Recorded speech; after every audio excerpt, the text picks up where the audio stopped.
Hello, my name is Marcus. I'm the compiler of a collection of therapy quotes entitled 1001 Windmills of the Mind, a collection of quotes taken from what's often called the psychodynamic or the psychoanalytic perspective, which long ago, as I understand it, was referred to by some as philosophical medicine or narrative medicine, helping one to be their own narrative medicine practitioner, their own story doctor. If we can make something conscious about ourselves that was previously repressed, denied, unknown, or unconscious, that transition and how we verbalize it. Like if there's an interpretation, I'm doing this because of that. That's why I'm doing this. Something so painful, I soothe myself by doing this to get away from the pain because I'm reminded of something in the past. That's why I'm doing this. So this behavior is kind of in response to a past memory. Something in that general area of making a link between the past and the present. Usually the past, there's a thing called transference, where we transfer the past into the present and see the present based on the past with the grand fantasy that we're still in the past trying to get a better outcome for the past. And it doesn't work because the present isn't the past. So if we can make ourselves kind of aware of this general idea as part of it, that construction or that interpretation or that even, someone makes a joke about it even. If it makes you aware of it somehow, that's considered narrative medicine. Because in the repressed self, a lot of our self is there, the repressed self. So that know thyself, you got the conscious self and the repressed self. But if too much of us is repressed, then the repressed self and all of our energies in the repressed self, then it's like the iceberg. It's telling us what to do. It's driving the thing. And our conscious ego may wish something, but if we're not aware of the repressed self brushes it away and says, no, I'm going to do what I'm going to do, kind of thing. So what does the repressed self want? Well, it wants to be seen. It wants to be recognized, given a time and a place, so that the ghost can be laid to rest. Okay, so one shrinks in the film Greenberg shrinks said to the guy, you're having trouble loving life, living in the present. Oops, listen. So we're gonna let me get a wind here. Let's do this. All right. So it doesn't fly away. My quotes. Oh, I want my quotes to fly around. Yeah, we need 1001 Windmills of the Mind to fly around. Jesus Christ. We now have 10,000 advanced self-help quotes in our collection here. 2,000 pages, single-spaced. It's kind of exciting. It's an encyclopedia of material, of insights from the psychoanalytic tradition, this know thyself tradition, which began, roughly in response to when we became Homo traumicus 10,000 years ago. The storytellers, the first shrinks came on the scene, trying to tell us stories about our trauma, making us realize the trauma, so if we can accept it, we can mourn it, and then the life force can come to the present. So back to the Greenberg film, Shrink said to the guy, yeah, you have trouble living in the present. So you linger in the past, so you dwell in the past, because you feel like you never really lived it. Okay, if the baby's overwhelmed with trauma, so we're talking about attachment trauma, relational trauma, interpersonal trauma, where it's overwhelming for the child, he can't be present for it. He shuts down inside. Emotional hypothermia, emotional catatonia. Okay, the imagery turns to stone, petrification, okay, or like a freezing, or feeling unreal, turns to a statue. Those are the main ones, right? Or wooden or flat, or alexithymia, emotional affect phobia, phobia of your feelings. The imagery is you're kind of like stunned inside, like you're stuck inside. That's called emotional stunted development, emotional arrested development, developmental arrest emotionally. Okay, and so on, or fixation in your emotional life, and you're frozen like that. Okay, just like Echo becomes a statue. Faithful John in the Grimm's fairy tale called Faithful John, he became a statue, meaning our embodiment, our feeling self. I feel the for I amness. It kind of gets like stunned, or squelched, or frozen, or petrified, right? And that's what happens. That's how the child responds to trauma. He's gonna freeze up inside. So his emotionality is kind of like deadened or flat or numb or something. Well, the numb part is the pain is numbed over with the swoon. Emily Dickinson, there's a pain so utter, that's the trauma, it swallows substance up. So his means repression. I feel that for amness, his emerging self, and when the baby had needs for it, and and feelings are a communication or an expression of those needs, all of that, okay, identity, needs, feelings, his whole inner life, okay, gets repressed, frozen. So in a myth or fairy tale, this can be seen when something valuable is lost in the forest, okay, like the baby, or like the maiden, Miss Core, gets pulled down. Okay, joy and sadness in Disney film Inside Out gets zooped away, okay, and so on. All these images of, even the Pied Piper, the children are lost in the mountain, yeah, those kinds of things. So that's called repression.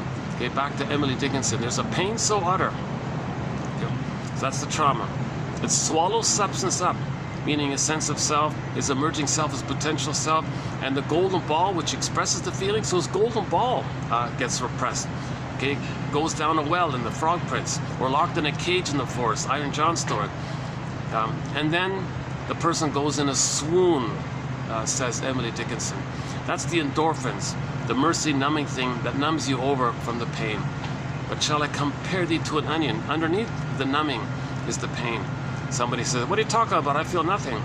L. Evans Summer would reply, well, first of all, you're never not feeling anything. And if you think you're feeling nothing, that's when you're hurting the most. So that's sort of the issue. Now, our life force, our energy was all devoted to having a secure attachment style with the mother. Yeah, I got lighting issues around here for some reason. This happened yesterday as well. Yeah, my second time at this spa. Yeah, it's worked out. It worked out okay yesterday. Still uploading, but that video was okay, part 1. And so I'm basically continuing from yesterday.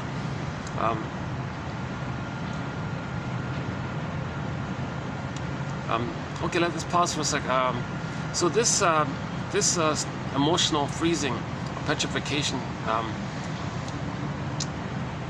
Okay, so the child's life force. So Fairbairn's line is life force is object seeking, meaning all of the child's craving, desire, passion, energy, chi, prana, all of his energy, like his Ilan Batel, right? All of his energy, life force energy, all of his spirit, all of his engine, like all, I don't know what, all of his life force.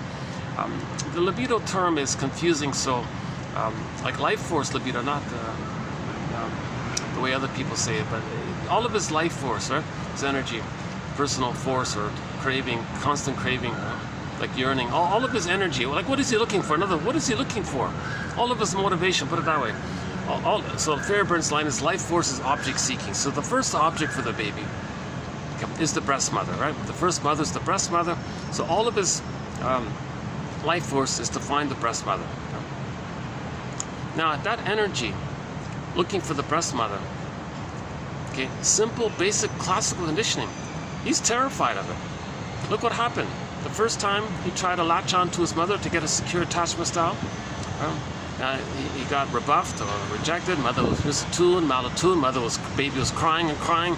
Mother didn't get it, wasn't around. Okay, his identity, his needs, his emerging self, and feelings to express it, all that whole inner life is stuck there. His energy's there, and it can't move, so it dries out, it becomes a statue, or feels unreal, like the Velveteen Rabbit, or Frozen, these kinds of things. Okay, so that means the person can still go through life and develop in other ways. They can still get 10 PhDs, they can still get 10 medals, 10 awards, 10 this or whatever. They can still develop in every other way. But the inner life, it's kind of like a split like that, right? So the cognitive development and other areas can develop, but the feeling realm, we live to the extent that we feel, because if we can feel, that means our needs were met for our identity. So our identity, our sense of self's not there, okay? And our needs didn't get met, and the feelings that would emanate when we get our needs met. So keep FNN in mind, feelings and needs. It's just a very broad, in just general, most general terms. When the baby's needs are met, they'll feel pleasant.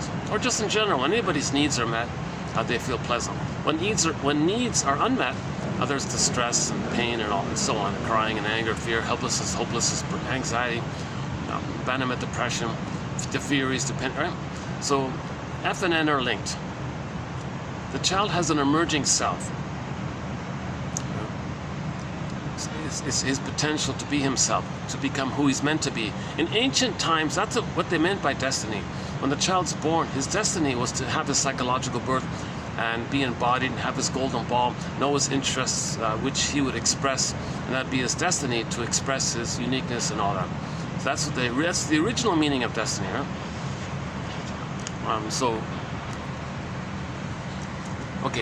Yeah, I'm having a little bit of an off day today, so I'm not really in the most humorous mood or anything like that, but I still want to get the quotes out. I'm not a shrink, I'm not a professor, I'm not an analyst, I only have a BA. Okay, I did my disclaimer in part A, so can I refer you to part A for the disclaimer? But yeah, it's not a bad, turning out to be a nice day today, yeah. Well, thankfully there's a breeze here, so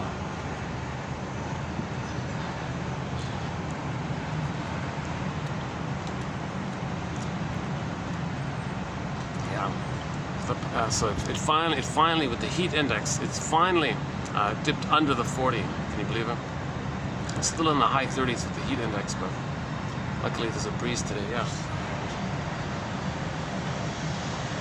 Simple, basic, classical conditioning.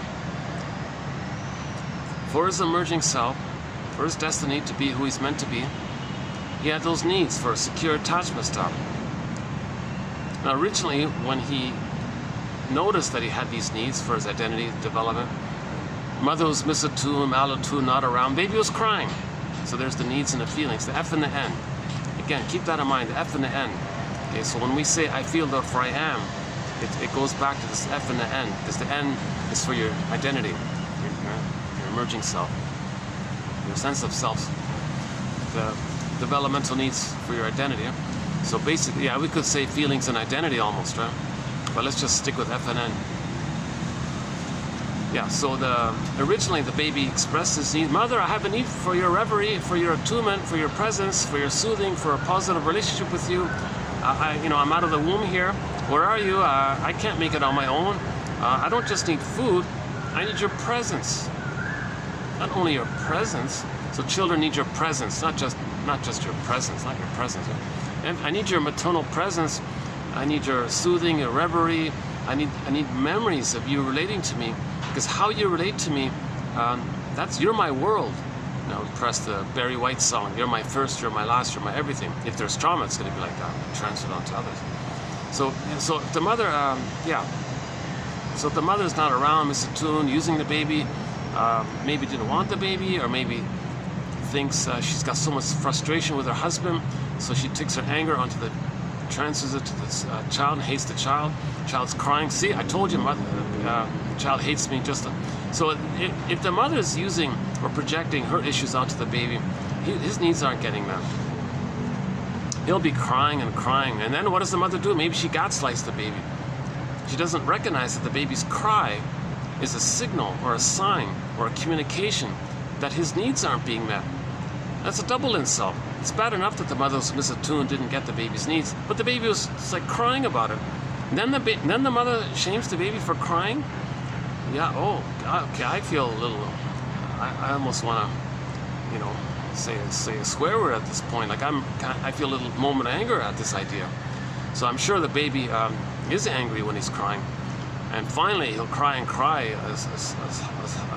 to a point, right? And then he concludes, too much pain, freezes up, creates the deep belief, simple, basic, classical conditioning, that to have his emerging self, to self-activate, okay, to know his needs, let alone to express his feelings about his unmet needs, all of that's going to lead to so much pain. So he doesn't want to feel that pain, so he gives himself up. So he'll develop in other areas and get 10 PhDs, but there's what's called the delayed onset of the recognition of that trauma. So sometimes this takes the form of PTSD. So the child has trauma, but there isn't PTSD because the child's going to cope and adapt to the mother using a variety of defense mechanisms. So the freezing is one defense mechanism, right? And then using the paranoid schizoid mode of experiencing, the either-or thinking. double-think, flip-flopping, projective identification, rationalizations. The child, and a whole personality setup, all designed to kind of keep it down, keep the soul frozen, so to not feel the pain of it. So it's like a sponge. It's going to kind of absorb it, Berkler says. So he's going to develop a kind of a sponge of his personality. It's not just a sponge. It's kind of like a block and a sponge or something to buffer his awareness of the pain, called a personality, with the use of various defense mechanisms, right? So the child has to adapt to this mother. He's got to cope. So he does all these things in the mind called defense mechanisms, psychic defenses. Again, that phrase, the baby's in defensive mode. Mother's dangerous to the baby.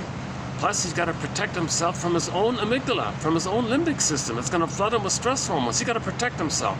So he does all these maneuvers, psychic maneuvers of the mind, which we study here in our collection. Projection, projective identification, okay? Identification with the aggressor, repetition compulsion, negative magic gesture, transfers acting out. Okay? And there's a whole kind of little list of defense mechanisms. We cover the main ones here.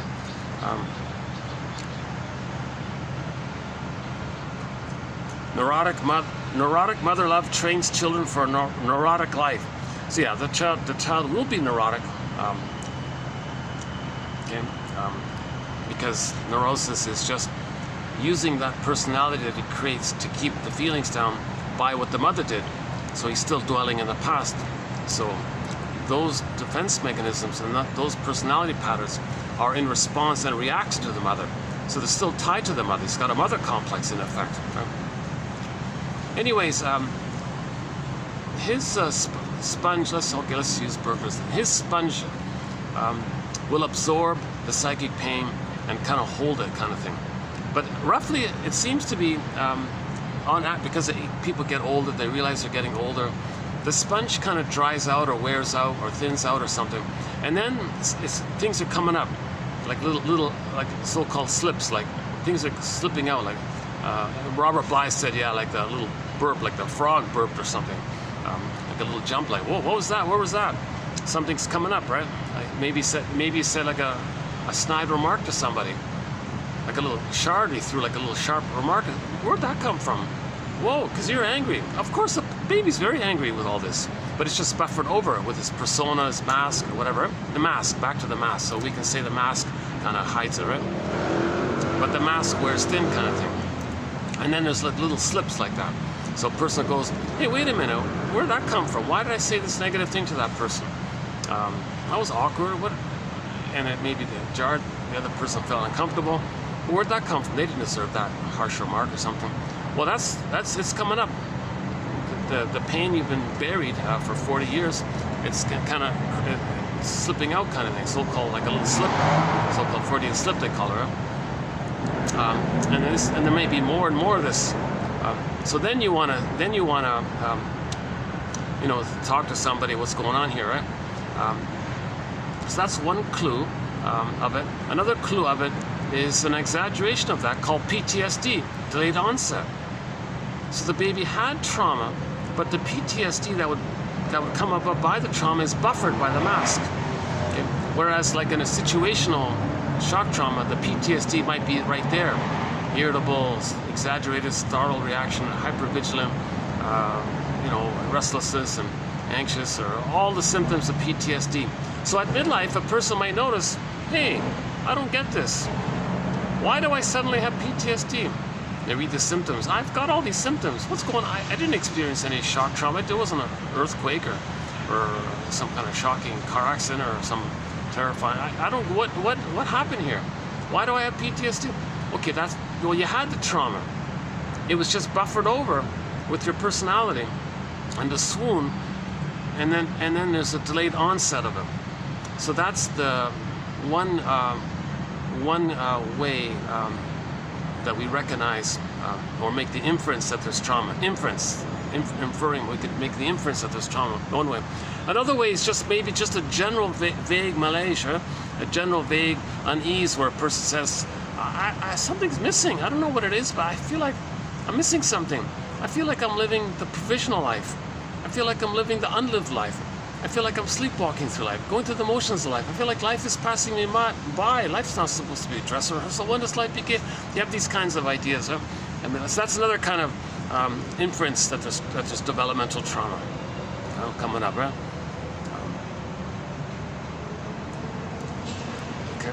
So it's the recognition that life is passing us by, that we're emotionally still in the past. Although we're going through the motions of life, but we're still stuck in the past. So this is what we're trying to heal. We want to get back our embodiment. Okay, I feel there for our animus, the golden balls there, repair the damaged ego, and trauma the child's ego, meaning consciousness of himself. That's submerged and frazzled up. That's the scarecrow character. Child loses his heart, so to speak. That's the Tin Man. So being like that, child feels disembodied. That's the cowardly lion. And then Dorothy's like the part of the mind that's trying to line things up or heal, bring things together, or just simply be like Dorothy and recognize why is there the disembodiment and the loss of heart. Well, first you got to fix the scarecrow guy. Remember, he's looking for a brain. We got to give him a brain, right? So So that's why we have these 10,000 quotes, to give the scarecrow in us a brain, so to speak. So we got to build the ego, strengthen the ego. Yeah, like I was mentioning last time, like these guys building the building here. I don't know if you can see it, but anyways, they're building a building over there. So, and when that skyscraper is complete, it'll house people. Well, when we build a nest of knowledge, it'll house our feelings. Okay, so psychoanalysis looks for an egg in a basket that's missing. So we gotta. So that's. So it may, yes, these quotes just give us intellectual insights again and again over time, and then we just wait, kind of thing, I guess. Let it. Nature does the healing. Then there may be emotional knowing from it. But first you need, well, generally speaking, you need the consciousness, and then the feelings come in. So our metaphor for this is the poet who said, psychoanalysis looks for an egg in a basket that's missing. So don't look for the egg. First, yeah, just like that bird, maybe he's gonna fly around and pick up little twigs and things to build a nest. And after he builds the nest, then he can have an egg in there. So first we weave this basket. It'll contain, it's like a container. Then we can contain our feelings. The feelings feel, feelings can exist because the person has a container. So it's just a ballpark metaphor. Another metaphor is that these 10,000 quotes here in our collection are giving us night vision. Wilfred DeLay in a recent video said, imagine, when you look up and you see at night, you see the stars. What if you had better vision? You might see more stars. What if you had even better vision? You might even see more stars, and so on. Maybe if you had really excellent vision, maybe you'd see like all the stars. Maybe no dark, just so much light like that. Well, we need night vision. In the unconscious, it's dark, we don't see what's going on, what's happening, repression, dark, unconscious, shadow. So we got to look in there, what's going on in there. So these 10,000 quotes are like a lantern. Okay, on the front cover of Marie-Louise von Franz's book about fairy tales, there's Vasilisa with the lantern going in the unconscious.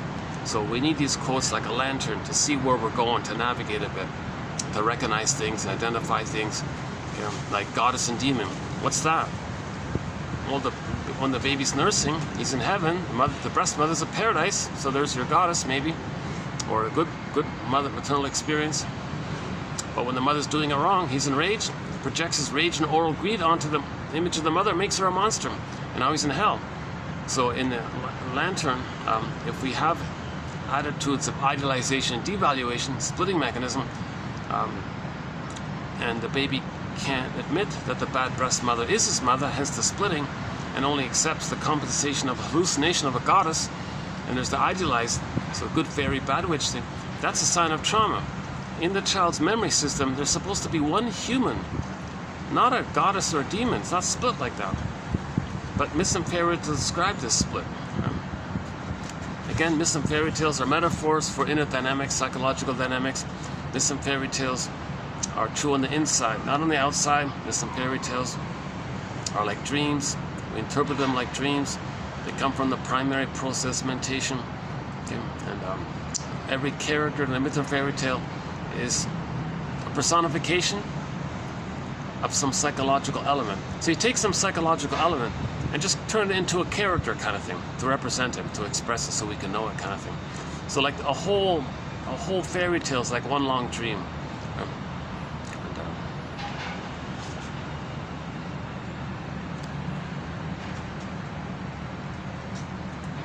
Okay, let's go back to the basic premise here. So, let's play Zaz's song. We want a love life. Everything's love or a cry for love.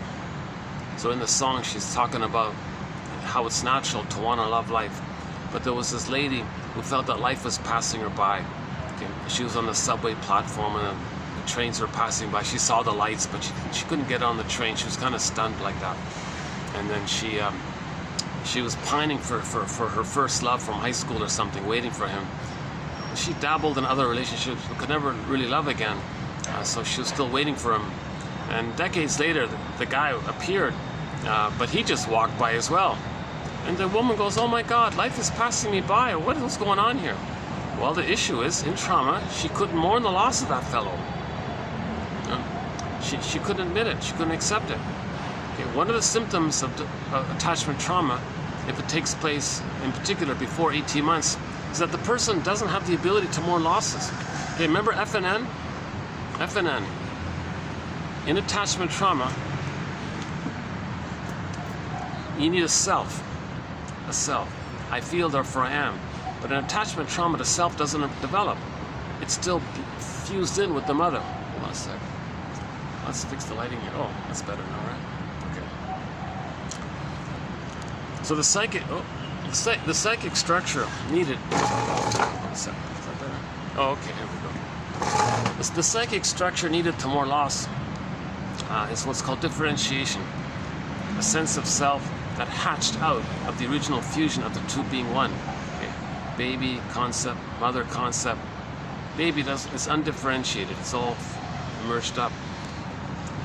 And at 4 to 5 months, with enough love, he feels safe enough to hatch out of that fusion. And he gets a self-concept. That's like having an identity. If you have an identity, and your needs got met to have that identity, then you feel. So the person can feel. Okay, but a lot of people, so that woman in the song that Zaz was singing about, called A Boule Pareni, great little song, yeah.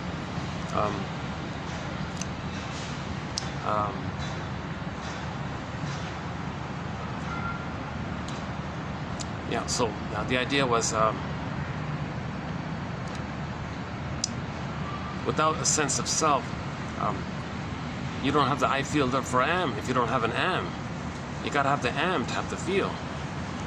So in trauma, the person doesn't get the amness. So it's complicated. So the woman in the song couldn't mourn the loss of the first fellow, the first love. So she was stuck there. She couldn't let it go. She was traumatized by that loss, which is really just a replay of the original mother loss. So the hope for the mother was on that first love, but really it's for the mother in the past. So he couldn't provide that. He couldn't offer that kind of perfect love that she needed. So nobody can offer that. So it's eventually these things are going to fall apart. But she's stuck there. No, I need that. You know. So she's holding on to it and looking for it, and thinks she's got to be loyal to it and got to find the exact same thing again, or it can't be done. And when she did fall in love the first time, she thought it was the perfect thing that because her great desire distorted the reality, and out of the wish, she wrenched the reality to fit the wish. So because the desire was so strong, she wrenched reality immensely to fit the great wish, and she's stuck like that. And then now later on, she would have to do that again, but wrench double, like to fit the guy. She's got to distort the perception of the guy to fit the first guy. But eventually it'll come to, no, you're not him, no, next. So it won't work, right? A wrench is wearing out. All right, recent quote about the wrench. Yeah, that was a good quote. Yeah, Wilfrid Lay's got some good quotes. Yeah, from 1917. About a couple of weeks ago we did some quotes from a guy named Wilfrid Lay from 1917. He did 4 books way back then, and we got some quotes, excellent quotes from him. The one about the stars is also from him. Yeah, the wrench one is also from him. He's very good with the metaphors. Yeah. Actually, today's author, he's also an older author, Andre Tridon, from 1922. So today's quotes are from 1922, from his book called Psychoanalysis and Love. It's not, I preferred Wilfrid Lay's material, but some of his material is interesting, so I want to at least do one video of his work. Yeah, maybe we'll do a second one. I'm thinking. We'll see how it goes. Yeah. Recently, we did the work of Charles Rycroft. Yeah, and James Grotstein, and on humor. How come I'm getting all these like sunspots or something?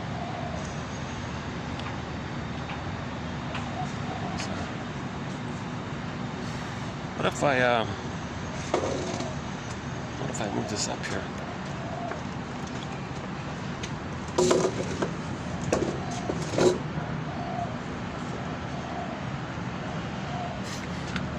Is that better? It's the same sort of thing, right?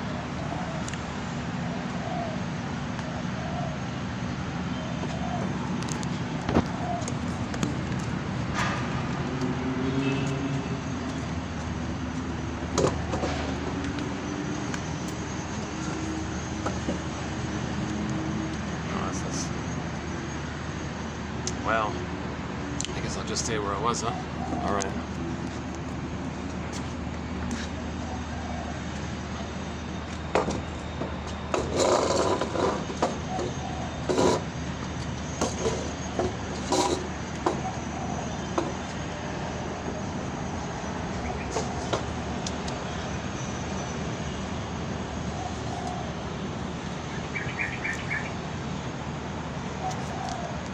Yeah, you're gonna see me sweating here a little bit. Yeah, it is still pretty hot here. Yeah. Okay, sorry about that. Sorry if you see me sweating and all that. And maybe I can, yeah, there's a big wedding and I can't use the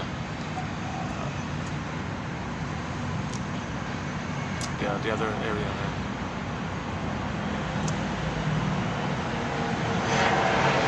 Oh! What do we got there? Helicopter. Okay.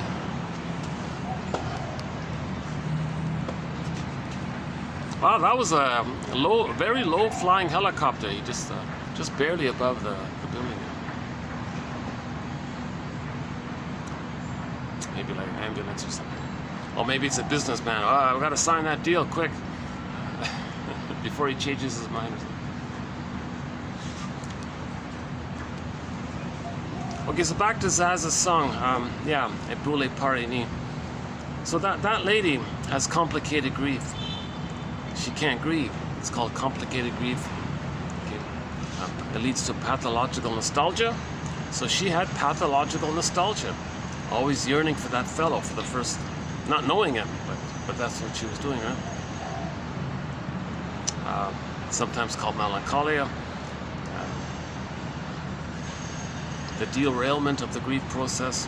She can't go through the 5 stages of grief because she's got to deny it all the time. No, he's still there. He'll return. I'll wait for him, or something like that. Or I'll find a perfect replacement or something. I don't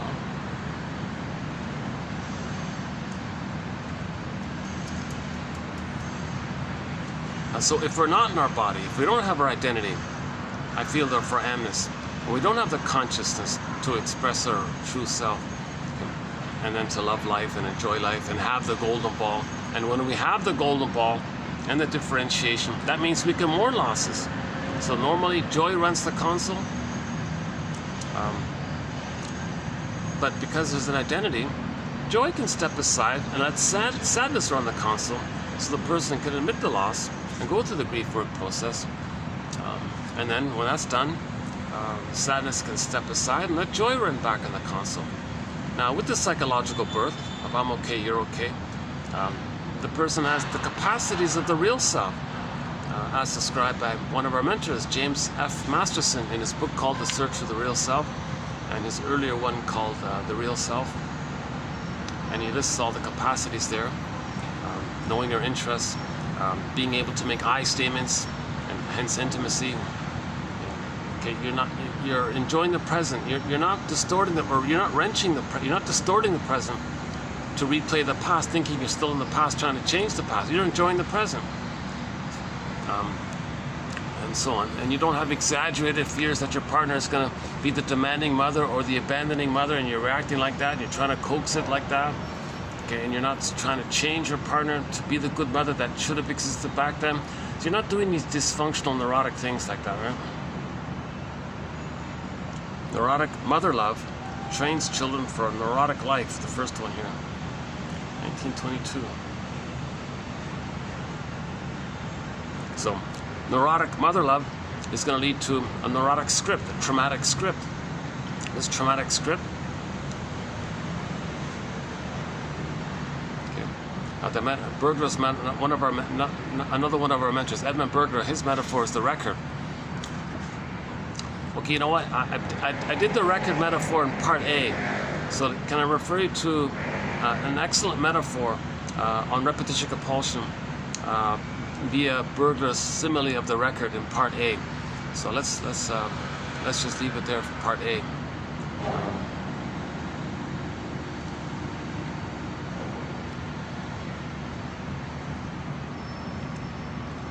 Okay, so what we're trying to do is make inferences. Our behavior, what we're doing, the puppet master is getting us to do it. So the puppet master, the unconscious self, the repressed self, okay, the id/self, all the energy. Oh, they're lifting all the curtains here.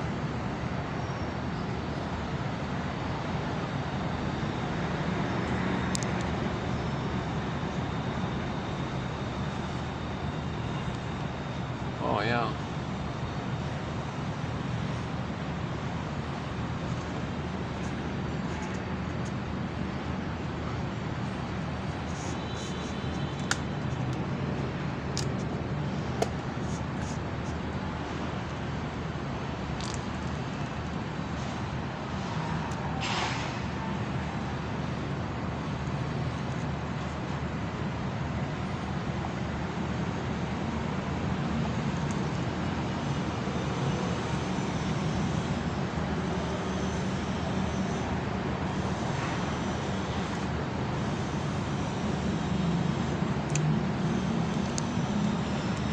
You know, maybe I can bring the music box here, the laptop, and play some songs.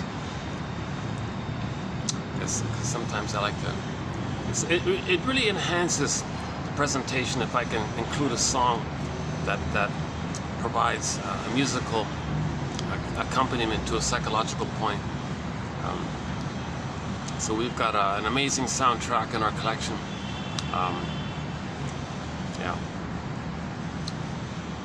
So Lowell's metaphors, we want to lay the ghost to rest. What happened in the past has got to be identified. If it's identified, it's seen. The ghost wants to be seen. The past wants to be seen, recognized. The puppet master is giving us inferences by making us do a theater, metaphorical thing of the trauma, restaging the past in the present. The present is like a new edition of the past, or the present is the presenting past. And we got to observe this and know the past. Then we can kind of admit it.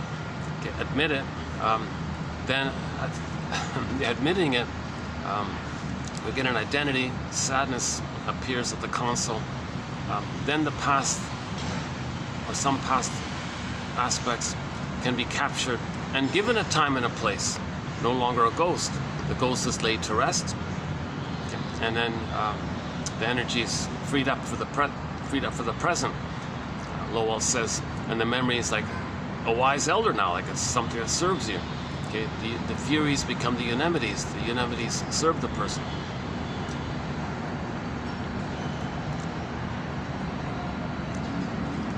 Okay, so these 10,000 quotes are helping us to catch the inferences. Catch the inferences. So in part A, we talked about how in the present we can restage the past with the fantasy that we can change the past, undo the past, because we think we're still in the past emotionally. So there's the stinger way, called identification with the aggressor, and there's the more benign one called the clinger way, the more direct way.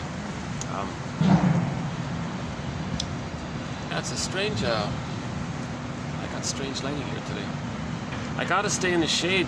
I can't do this, this kind of heat. Maybe let's just see, okay, in another, one thing, I want to follow up on part A. I kind of went on a tangent a little bit. In TQ 2725, part 3 of 3, I updated the thing that we've got going here called the 48 symptoms of Homo traumicus. That's a massive topic. I made reference to it, to one of the symptoms in part A. One of the symptoms of Homo traumicus is the plundering and the pillaging. So, and I wanted to add a little element of, and I tried to add a little thing to it. So concerning one of the symptoms of Homo traumicus, okay, mother used the baby, she got some benefit. So she pillaged the baby's soul, gave the baby emotional poverty. Okay, the child had a soul, like a soul castle, that's like a land. Mother stole the baby's land. Okay, mother pillaged the baby's soul, plundered the baby's soul, etc. Okay, in trauma like that, the baby identifies with the aggressor, and they go through life seeing innocence outwardly, acting like their mother, replaying it onto them in new situations, but they already see them onto others. So the behaviors they're going to do to others what the mother did to them, thinking they're being loyal to the record of the recording that mother did that to them, and they've identified with the mother who's going to hurt them. So they're hurting themselves, but too painful, so they see themselves onto others and hurt others the way the mother hurt him, thinking they're being loyal to the mother who hurt him themselves. So this whole issue was discussed in part A. It takes a while to kind of do it justice. I think I did, to the best of my current communicative ability, I think I tried to give a justice in part A about this phenomenon called repetition compulsion, and distinct personality patterns, negative magic gesture, okay, identification with the aggressor. Okay, so and in part A, we were talking about the phenomena that when people settle in different places, we became traumatized while we were in different places. And then it just so happened maybe there was more trauma for whatever reason in places where there was less sun, not because of the less sun. So people who have more trauma, okay, they've identified with the mother who took away their soul. Right? So if they look at people who received more traditional breastfeeding, they've maintained the goodness of their feelings. Okay, the new situation is, oh, they have their feelings. So it's theirs. You see? It's theirs. Now they identify with the mother who took it. So they're going to take it. That's one of the slogans of the plunder system. They call it principle of discovery. If we, with the shade of beige tone of skin, find something that belongs to, or whatever, to those, or land where those of the shade of brown tone, or if those of the shade of brown tone of skin have something valuable, well, it's ours. Their goodness, their property, everything, it's ours. Huh? 'Cause that's what the mother did to them. Okay, so maybe it's worth spending a minute to do the record here. So if you don't go to part A, I recommend going to part A, but I'll just do an abbreviated snapshot of it. Okay, so everything's love or a cry for love. Baby's traumatized. He's stuck in that cry for love. Okay. That trauma clicks in the effort to try to heal. Okay. In nature, if we're wounded, we're trying to heal. So for people, humans, we're going to still look for that love. But there's a conflict. The original time when we looked for mother's love, we got so much pain. But that pain clicks in to look for the mother's love.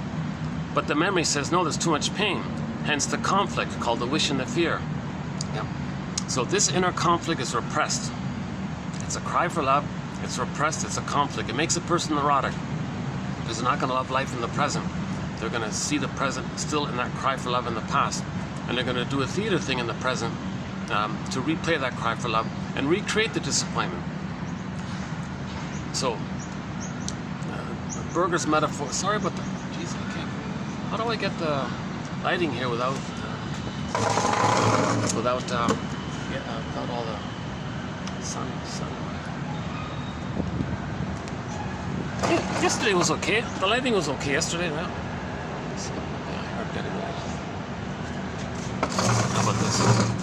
Yeah, sorry about that. Actually, I got to figure out this new system. It took me a long time to find this venue. It takes me a while to get here. It's well worth coming here. Ridiculously overpriced coffee, but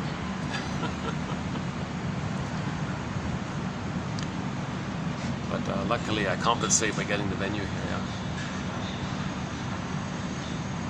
No, it's normal. I shouldn't say that. Yeah, it's just sort of a little on the pricey side, but it's still okay.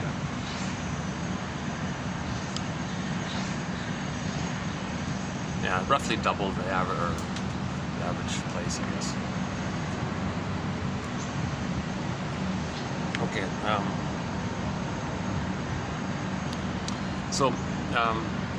Neurosis is the petrification of an inner conflict that's repressed. Imagine a 45, a vinyl music disc record that when people used to have turntables and they put this flat plastic disc, round disc, and there would be grooves in the disc, and that's how the music came from that, right? So imagine a person having this 45 record, and there's only one song on it. Side B, it's either flat, no grooves, or it's the same song, whatever. Hey, let's check the battery. Okay, is it okay? Hey, why is it not charging? Hold on a sec. I have this issue with the battery. Let's try that again. What's the time? 3:20. Okay, so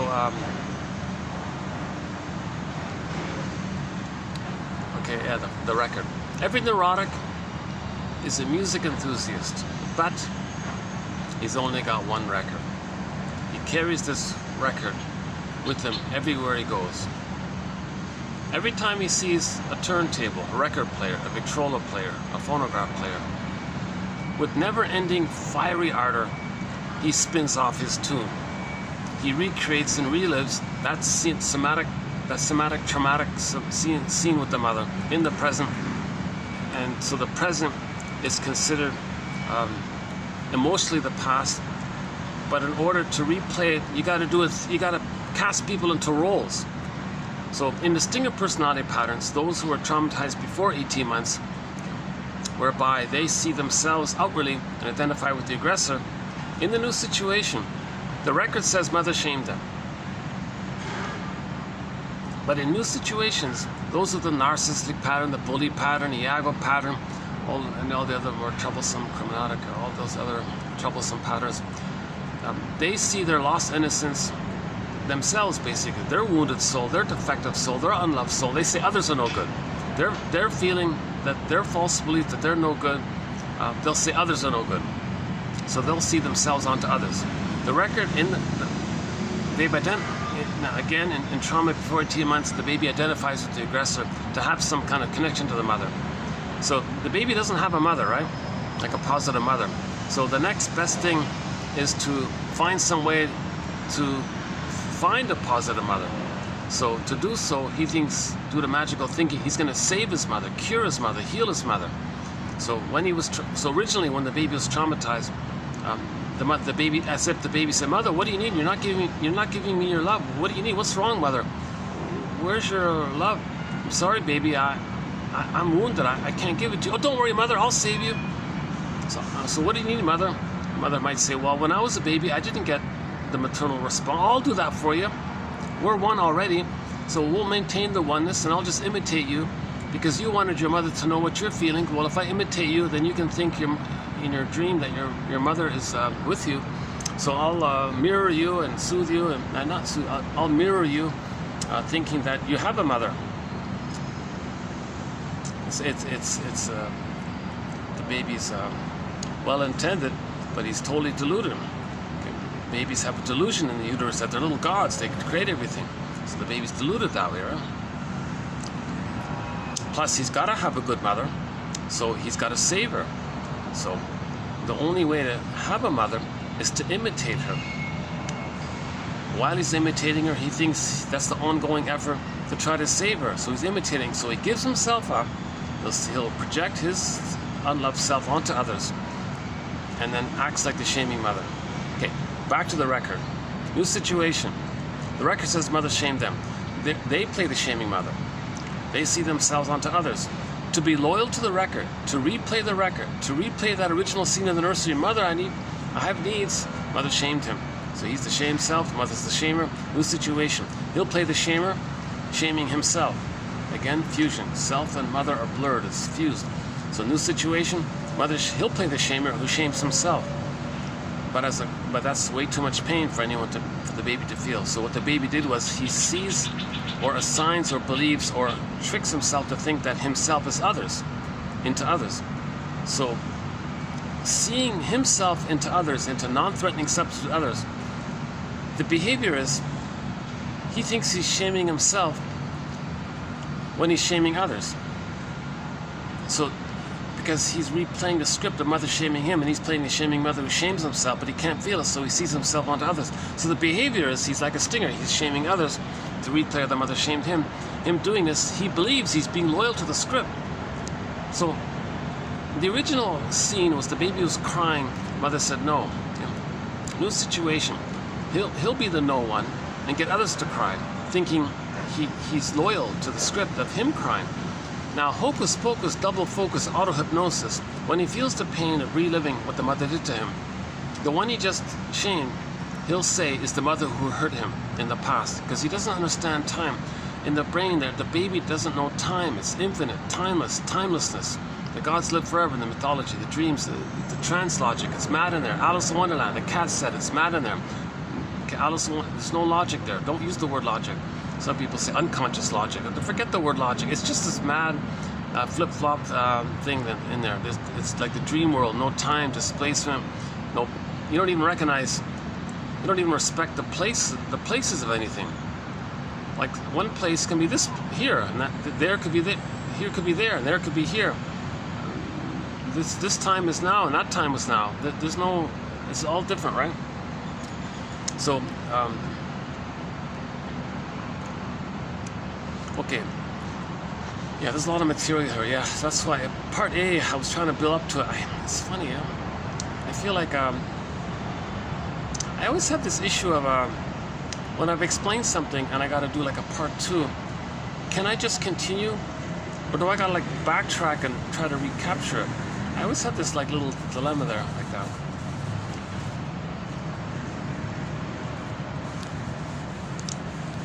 It's too much. It's really too much. I just gotta let part A stand as it is, and I gotta convince myself that it's okay to keep on going. While I still have the thought, no, part A is a separate video. This video is this video.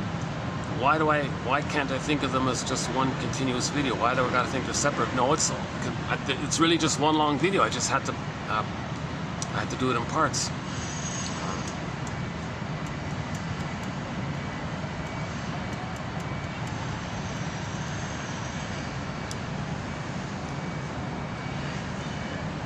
Yeah, okay, it's just too much there. Please kindly refer to part A for a lot of the backdrop, for a lot of the foundation. It took me 2 hours to cover it. I can't do it in 5 minutes. I can't summarize the 2 hours in 5 minutes. So in part A, one of the places where we reached was ultimately was those of the shaded beige tone of skin identified with the aggressor who took away their feelings. Okay. In those of the shaded brown tone of skin, they received the original child rearing breastfeeding methods, so they maintain more of the feelings. So when a person with a shade of beige tone of skin looks at a person with a shade of brown tone of skin, and they see the goodness of having been loved in the person who received proper feeding, normal feeding, in places where the sun was there. Simultaneously, in those places, the child rearing methods remained more traditional. People, those with the shade of beige tone of skin, not because of the sun thing, but because there was more trauma for whatever, for some other reason. And that's the big question mark. I don't know why there was more trauma in the colder places, or whatever. So those who were traumatized in the more colder places experienced more traumatized, were more traumatized. So when the baby's traumatized, he thinks the mother took away his goodness. He identifies with the aggressor. New situation. He sees others having goodness. Those with the shade of brown tone of skin having goodness. Then they say it's theirs. That's their fantasy. Originally, the person with the shade of beige tone of skin had goodness. Mother took it away. New situation. Oh, there's their goodness. Those who were loved have goodness. Well, they're in their fantasy. Well, there's my goodness. So they say it's mine. Now the behavior is mother gobbled it up, so they gobbled up their goodness. So now we enter into the pillage and the plunder system. So this was sort of the psychology of the pillage and the plunder. And they created a slogan called the principle of discovery, which says, and they still use it, and we're seeing, and I'm horrified to say this, I'm posting this in the year 2023, we're seeing a really vicious, cruel expression of it, of the pillage and the plunder.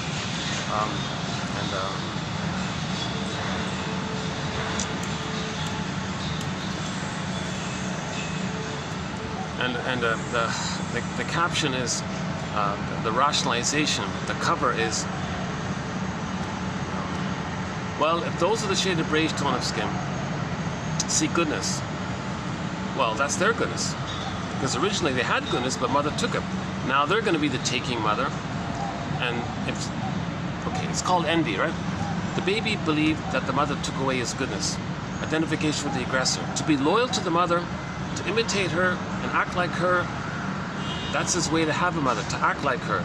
And while he's acting like her, he's got to loyally act like her, because he's loyally searching to save her, because he needed her love. So he thinks if he can save the mother, then the mother would love him so he can be himself. So he's stuck in this place. So the child believed the mother took away his goodness. So that's called envy, hatred of the good. So the baby identifies with the mother who did that, the envy breast. Okay. So the baby thinks to have a mother, he's got to hate goodness. So they go through life. When they see goodness, they hate it. See it damaged because it was damaged in them. If it's goodness, we'll take it because the mother took it. So they want, that's the greed part, they take it and it's damaged. So it's called grenvy. So one of the emotions or mechanisms is called grenvy. Greed is the plundering, but the envy sees it damaged. So that's why 80% of the people are in poverty and misery and all this, because the 20% feel that. And they're replaying what happened to them originally. So what happened to the baby originally sets a blueprint in the internal working model in the brain there, some kind of map called a blueprint, schema, script, architecture, some psychic templates, a kind of organization like that. And that serves as the guide or the blueprint for life. The breast mother was the first world. They recorded it, and they used that to see the world later on. And if it's a traumatic script by a dysfunctional mother, a neurotic mother, it makes the person neurotic, to say the least. Some people say perverse, psychotic, and all this. Okay, so the intrapersonal leads to the intrapsychic, which then reveals itself by the inferring side of us, to us, by the repetition that caused that, thinking that when we repeat it, we can change the past.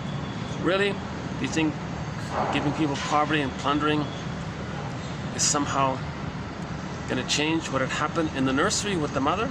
It's psychotic. It's called perverse thinking, psychosis thinking, but you don't see the person as psychotic because they have the cognitive capacity to mask it with rationalizations. Remember the split in the development? The emotional development is frozen that's in the psychotic, autistic kind of place, or hallucinatory, autistic. But the other parts of the brain can develop. So the cognitive part can develop. That cognitive part creates excuses and lies. Okay? That's so the person presents it as the front, but what they're doing is the psychotic thing underneath. So Danielle Quinidaz, about a month ago, talked about this. So they don't look psychotic, but what they're doing is psychotic. But no one would accuse them of being psychotic. That's the thing, right? Now, back in part A, because there's so much envy going on, the enviers keep a check on each other. So they all buy each other's shares. And they say it's legal to pillage and plunder, and no one can break it. It'd be illegal to not plunder and pillage, because the baby couldn't handle leaving the mother. It was like illegal, like emotionally. He couldn't do it, put it that way. See? So when they identify with the aggressor when the baby identifies with the aggressor and he's trying to save the mother, they say, in the present, when they say it's illegal, the prototype is the baby, it was illegal. There's no way he could survive if he were to try to know himself without the memory of mother's love. Now, at the same time, he's trying to save the mother, so he's got to repeat it. So, the 20% all buy each other's shares, they said. There's a book called Giants. The professor there explains it all. And then they say, well, it's legal, it's a fiduciary responsibility. Okay, that mirrors that the mother exploited her power, used the baby. The mother had... What the mother did was legal. So later on they say fiduciary responsibility. The mother pillaged and plundered. Fiduciary responsibility to plunder and pillage. Mother gave the baby poverty. Fiduciary responsibility to give others poverty. See, we're psychotic. This is psychotic. So this is like one of the symptoms of homotraumicus. And then the update I wanted to give was, there's more to it, but the update that I was trying to give in part A was, somebody somebody thinks that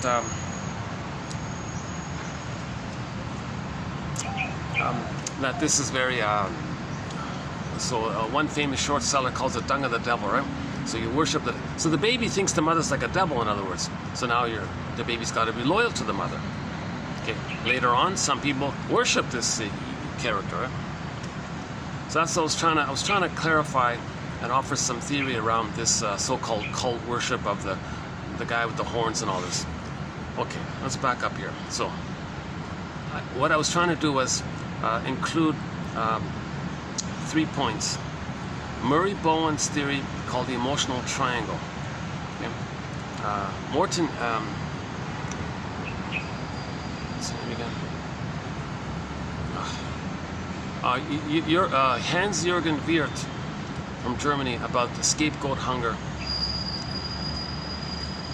So when a bunch of stingers get together, well, back up. If two stingers get together, if they get married, they're going to scapegoat one of their children. So there's the phenomena. If two stingers get together, they don't want to be angry at each other, so they make one of the children angry. Now you got like the emotional triangle that Bowen is talking about. So it kind of goes together, right? The emotional triangle and the scapegoat hunger. So for more on that part, again, part A. So now if you got a whole bunch of people doing this, then there's like a pressure like that. So they triangulate or scapegoat the 80% with the shade of brown tone of skin, because it's associated, those with shade of brown tone of skin, it's generally associated that the breastfeeding took place more traditionally. So they receive more goodness and more connection, more feelings to their body, more like rhythm, or like more. I know there are exceptions to the rule and all that. I'm just speaking in broad terms, or maybe how it was originally or something.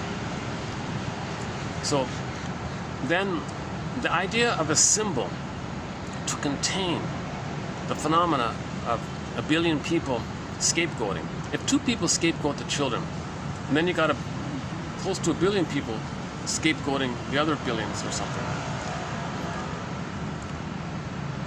What symbol can hold that? So maybe the guy with the horns. because of all the cruelty that's being done, and those who are traumatized are not living life, L-I-V-E. So you reverse it, E-V-I-L. Huh? It's reversed, right? So you create a character like that. So that character, the guy with the horns, contains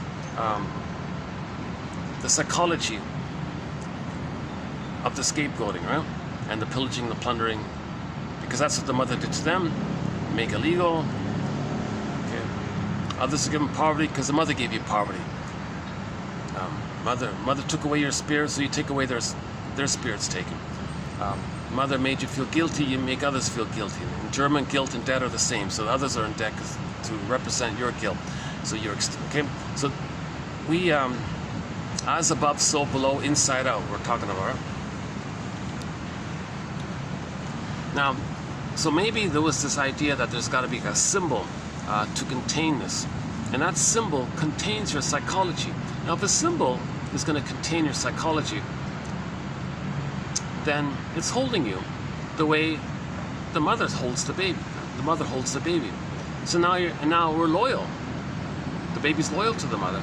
They imitate her. So they're loyal to the symbol who contains their psychology. Psychology of scapegoat hunger, repetition compulsion, stinger personality pattern. Now all these personality patterns keep them tied to the mother. Okay. So if the symbol holds our defense mechanisms, and these defense mechanisms come about in reaction to the abusive mother, then the symbol links you to the mother. Now you say, oh, worship Mr. the guy with the horns, or Mr. Satan, or you make up some kind of frightening, scary character to symbolize that he contains the psychology of scapegoating. Just like when two friends get together and they gossip about somebody, there's like a mini little demon appears. But if they can own the projections and the thing they're saying about the gossip, and it belongs to them, then the demon turns into a little angel. Okay, so we got to you got to complete the cycle. Your projection, you own your projection.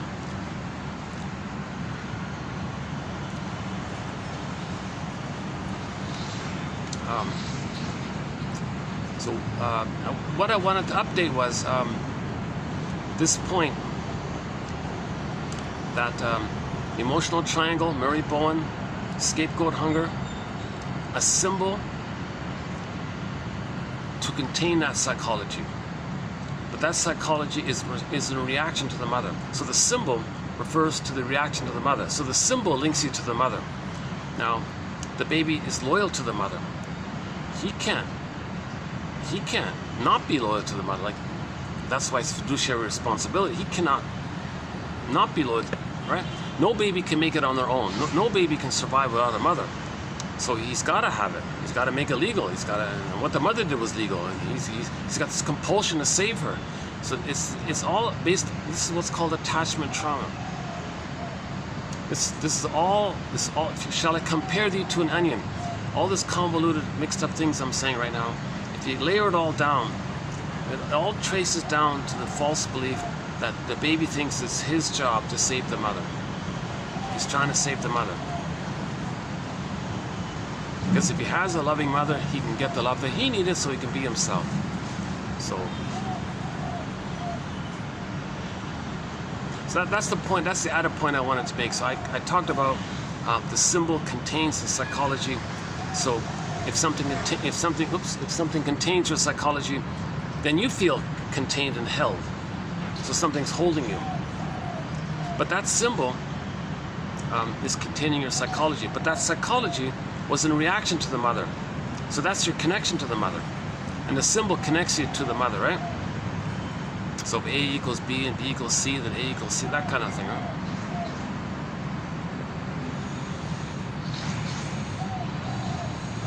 Morton Keesem, 9291 and 2, talks a lot about this whole issue of dysfunction means being loyal to the mother, trying to save the mother.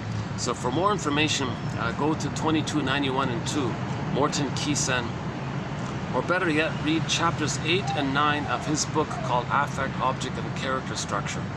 Morton, K-I-S-S-E-N.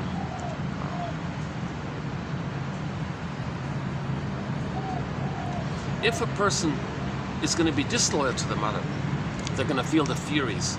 That's the story of Orestia, discussed in part A. So Orestia had to forgive his mother. Athena said, okay, you're in the clear. So the solution is forgive your mother by seeing her as a member of Homo Traumacus, not just a mother. She's a person who's a member of this traumatized family that we're all in. We're all members of this massive traumatized family. We're all cousins from Africa.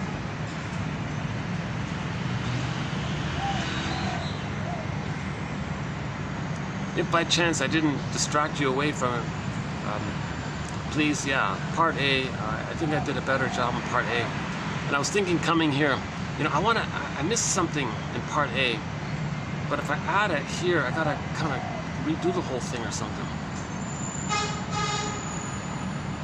I hope I've included enough little fragments to make a little sense, to encourage somebody who might be watching this to go to part A and get the more fuller build up to it. Because the foundation was laid in part A. Stinger personality patterns, Klinger personality patterns, paranoid schizoid mode of experiencing, okay, projection, splitting, translogic, doublethink, and then the scapegoat hungers and the slogans of the stingers, my greed, your greed. Again, we talked about the more benign one called the clingers. Stingers have the dark humor and the black humor because they're always trying to maintain their grandiosity, their infantile megalomania. Their no goodness, others can have it, but it's them, loyal to the mother. They'll hate their goodness the way they hated their goodness, so they see their bad goodness, they see their badness onto their woundedness onto others, their shamedness onto others, and then shame others to replay the original script that the mother shamed them. So a lot of this background material was covered in part A. And then when we settle in different places, from Homo botoensis to Homo sapiens, we spread to different places, and then we discovered farming 10,000 years ago, mismanagement of ourselves, reactivity around it. Then we became Homo Traumacus, or Homo short-sellicus, Homo economicus, from global village to global pillage. So it more or less started back 10,000 years ago. But it happened while we were in different places, so we're projecting like crazy.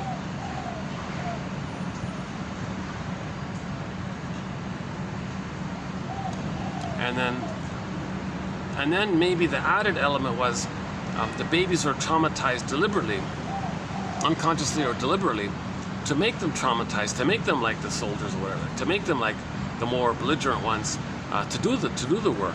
Because if they're traumatized, they're going to repeat onto others what was done to them, thinking that's their way to save the mother, being loyal to seeing the mother as a demon or a monster.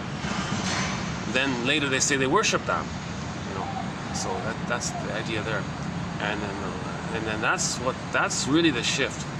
When babies were traumatized, they were removed from the babies. That's severe emotional trauma. And then maybe a certain percentage of them were even further traumatized with like physical procedures, which we don't really talk about here. I haven't talked about the CIRC, but maybe that was like a deliberate extra trauma, like a physical trauma that's way over the top in the brain chemistry, and then they got to act like that onto others.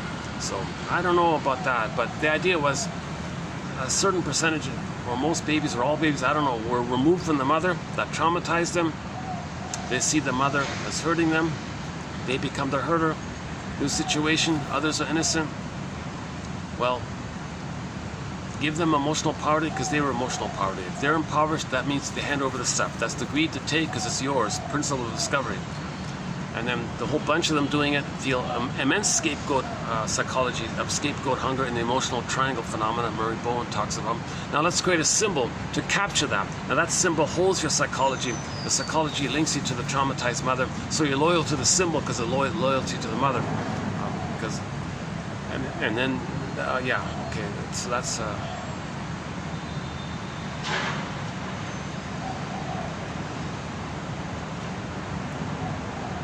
And what really fuels a lot of this nonsense is this real deep issue that when the baby's so traumatized, all he's got left is a regression. That once upon a time in the uterus, he was special, he was unique, he was on the throne, he was a god, he was a king, His Majesty the baby, he's on the throne, meaning he's a little god, magician. Hallucinatory special omnipotence, meaning all babies in the uterus, they feel that the power of the mother is their mother, is them, is theirs. Everything is for them, the mother's for them, so they're special like that. The omnipotent, powerful goddess mother is just there for the baby, so they're unique and special like that. So they're searching for that.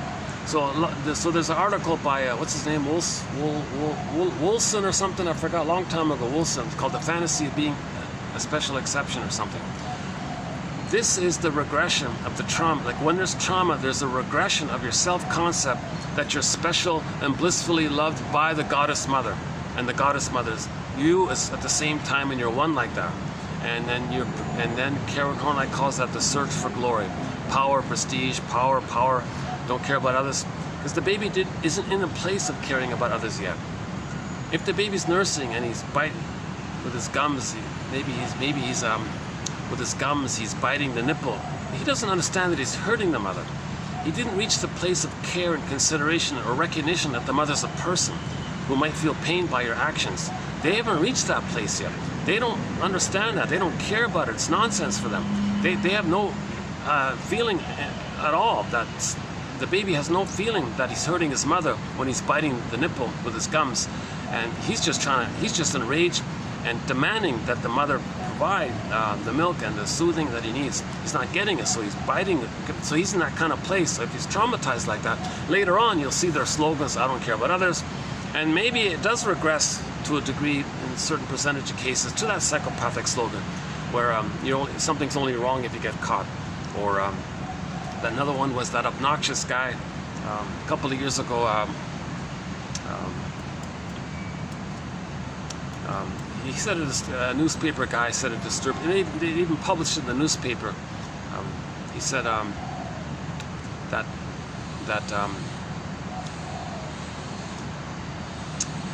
when there was this flu thing going around, he said that older people are vulnerable to it. And this guy said, this is an opportunity. We can make money, quote, by the culling of elderly dependents. I hate to. Oops. Oh, someone's taking a photo of me. What? Oh, oh, someone just took a photo of me. Oh, let's check this out for a second. Thanks. I don't know if it's if I'm in trouble or something. No, I've got permission. Let's see. Let me see if I can catch her. Oh wait, let's see. Oh wait a minute. Hang on.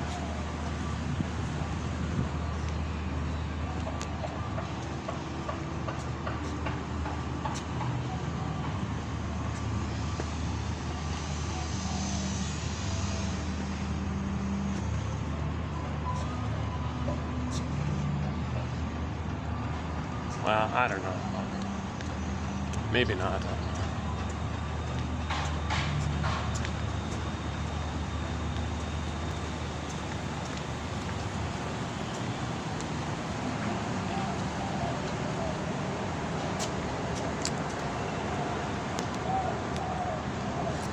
Well, it's distracting.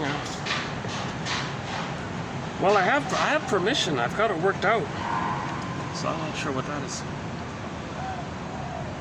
Maybe it's just I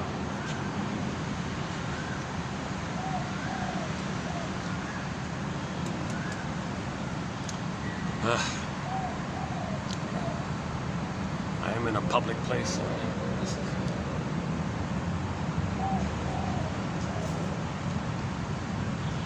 Yeah, it's on my mind, you know, why is that person just staring at, when I was talking over there's someone standing there pointing their camera right at me, and took like a little click. And, alright, maybe it's nothing. Maybe it's just some harmless little thing. Or maybe she wants to report it. Look what I found, boss. Give me some credit. Give me some award here. No, it's okay. He's got the clearing. It's okay.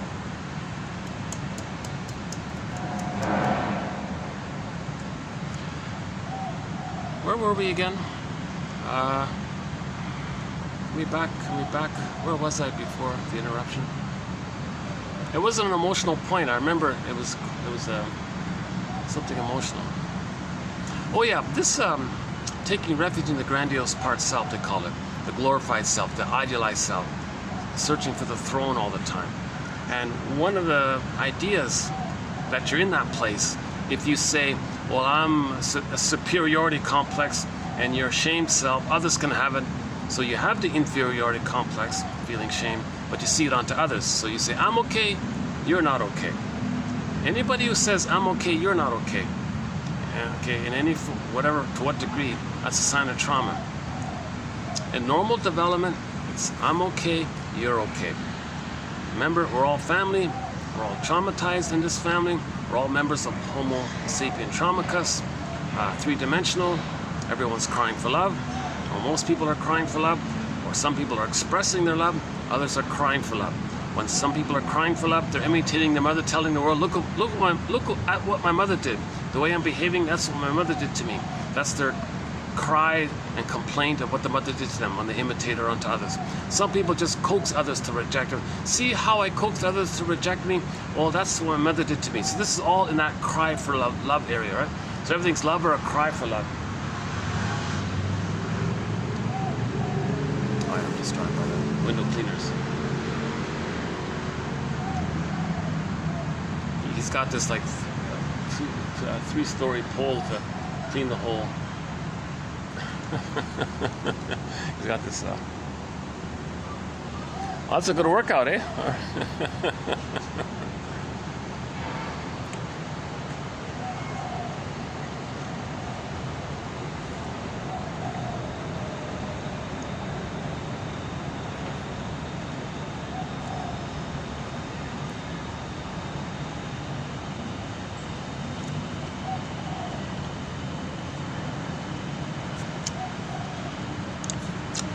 And of course, in that narcissistic place, there's a real bombastic effort and to use a lot of tricks and rhetorics and tactics to maintain that psychological structure.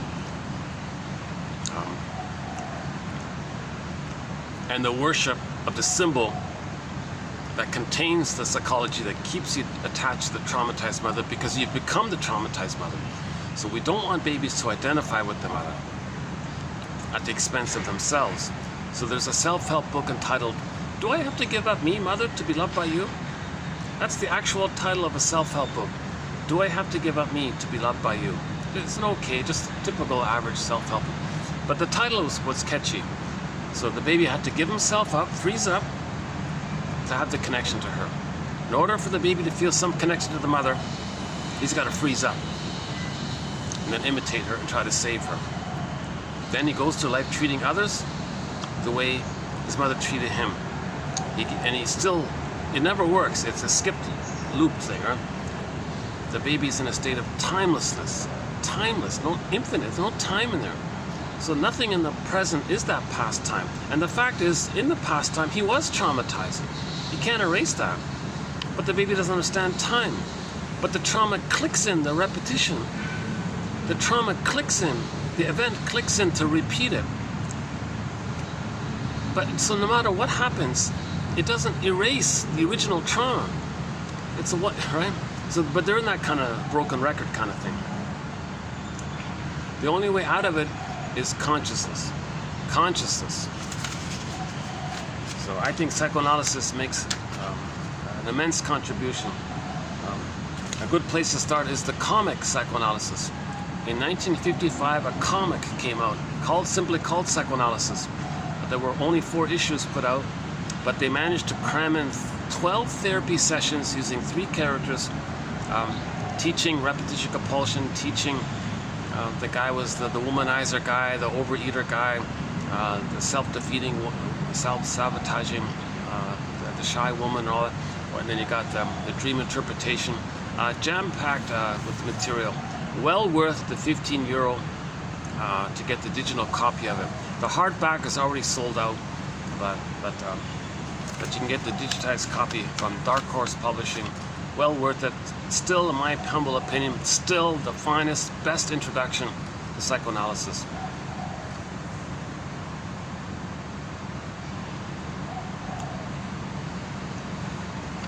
I wouldn't say Tridon. I wouldn't recommend Tridon as a. Although he writes in a self-helpy way, as you'll see in a minute, but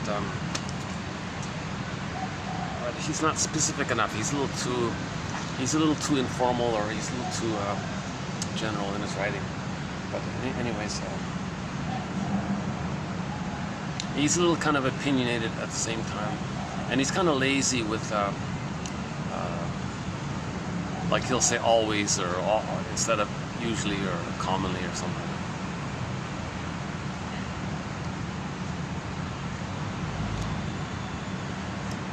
Yeah. Actually, honestly speaking, this Tridon one is slightly. It was almost, I almost considered just putting in the honorable mention pile, but then okay, maybe it's good enough to include in the TQ area. So I supplemented it with a good quote by Margaret Sanger and another one by and two other good ones. So yeah, I offer a little support for it.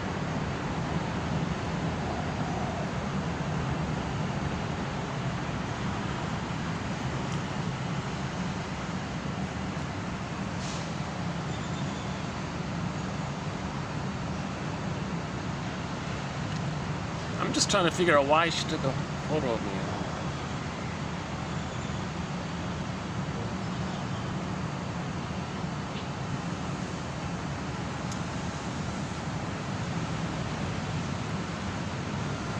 Sometimes the management changes. That happens sometimes. Oh yeah, I'll go to a hotel, everything's explained, everything's set up, everything's good, and then like 2 weeks later, there's a whole change of staff and management. Who are you? What are you doing? Oh Jesus. But the ironic benefit is it kind of prompts me to explore around a little bit, see more places and things. Oh, I'm hoping. Oh no. Oh, I don't want to leave this place. Oh jeez, I hope I can stay here at least for the next little while. While it's cool, I'd like to be able to do it here at least. This is the quietest spot I can find outdoors in the busy big city. I've already tested it. No one hears me. Like on the other side, there's the pool. No one can hear me. That restaurant's empty in the afternoon. So it's a good little spot here.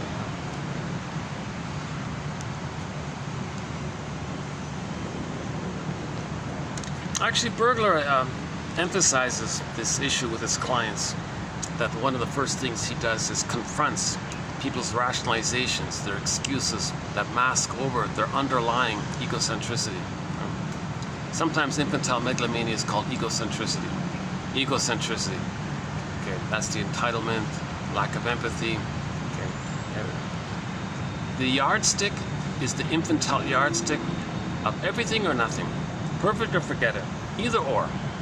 Good breast, bad breast. Meaning good fairy, bad witch. Goddess, demon. They have this exaggerated either or. The humor of egocentricity is put down humor. Because sarcasm and cynicism and mocking puts them in one up, you're no good. But whenever someone says you're no good, they're talking about themselves. Interesting, right?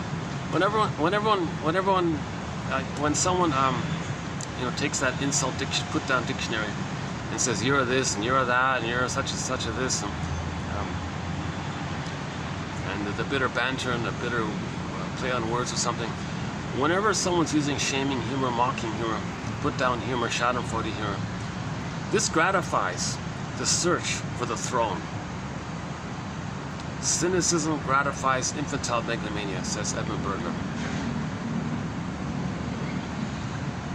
So anyone who goes around with this kind of bombastic emphasis that they're above others, like they're a superior species or like those kind of ridiculous things,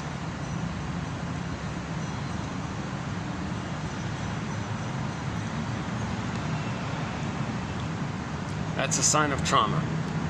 If they're saying they're no good. Oh, back to that. Oh yeah, back to the flu one. Yeah. So a couple of years ago, so I'm posting this in the year 2023. I guess between the years, what is it?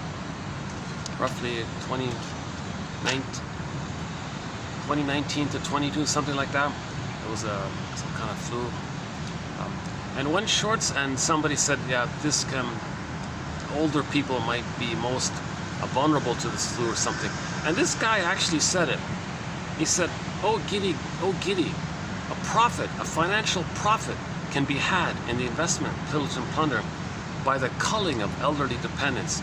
That kind of cold, calculated, callous, hard callous coldness, that's the rage, that's like the frozen rage and the hate of the mother, the parents, the older people like the parents or something, and this revenge, that crosses the line to the psychopathic area, right? Another short seller says, yeah, I can't repeat it. There's some, we don't do a thread on this whole psychopathic thing. But that guy who said that about the culling thing, about elderly dependence, that kind of like shook me, like, whoa. He said it like coldly, he said it like a cold stone expression. It preserves his grandiosity. People are shocked. It means he gets attention. People look at him, and you're frightened of him. That gives him status. If others feel scared of him, he's the scarer, and he's down. So others feel scared, because when he was a baby, he was scared, and he had that experience with his mother. So what we recreate with others is I don't know if metaphor is the right word, but some kind of expression of what we originally felt with the mother. And we are repeating things in the present to know how we felt with the mother. So we had a good quote about that, about the guy choosing women who will never return his affection. So let's do that one quickly. So now I gotta calm down from this past little stretch here. It's tough stuff. I've done 10,000 quotes. We don't have any quotes on that over-the-top area, the 5% of the population. The shrink's got to go there. Now we get the medical doctors and the brain neuro issue. It's entering into a different brain issue when someone says those kinds of things.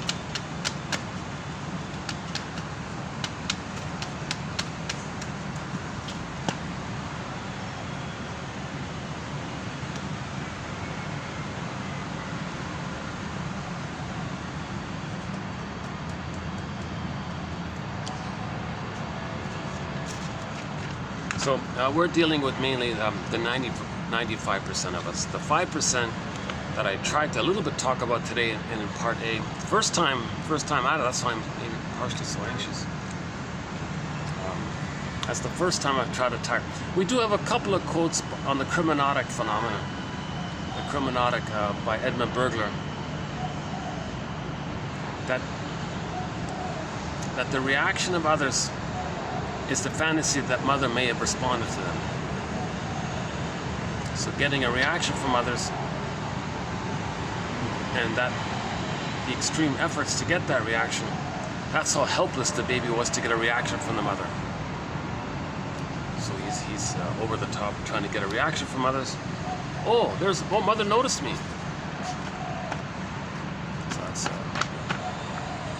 So check out The Mechanism of Criminosis by Edmund Burglar on that one. But we don't have too many quotes on that really. But I'd like to think I added something here, that the symbol contained the psychology, but the defense mechanisms, and those defense mechanisms are a reaction to the mother, so the symbol links you to the mother.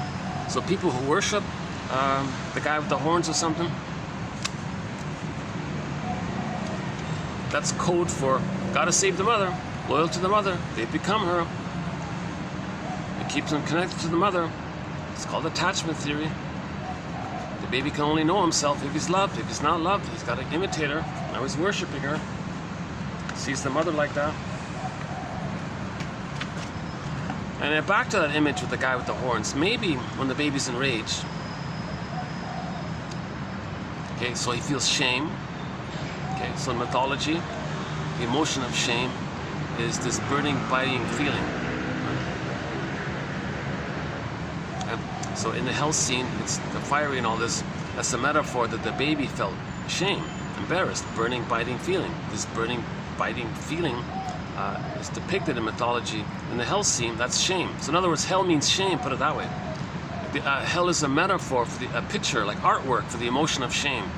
Okay, the scene of hell is like an artwork. Now in the hell scene, you got the guy with the horns. So that means you take the breast image, the baby infuses his rage. He infuses into the image of the enraged breast image and makes it a devouring creature. Now maybe, speculation here, maybe the baby sees mother's eyes and projects her as enraged. And maybe the eyes and the spiky, enraged eyes blurred in with the breast image. Maybe maybe that's what the storytellers came up with. You take the breast, you take the eyes, put it together, and make it all enraged and flare it up. And that's what causes. That's what caused him. That's what yanked him down into the underworld, in the shame world. I mean, Miss Core was pulled down into the underworld, right?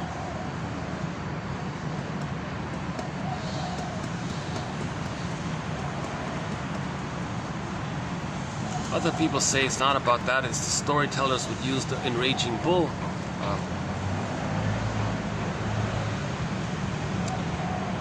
Because something about the ceremonies with the bull, then you get a coupon, you put a bull on it, and now in coins you'd have the ritual person who did that.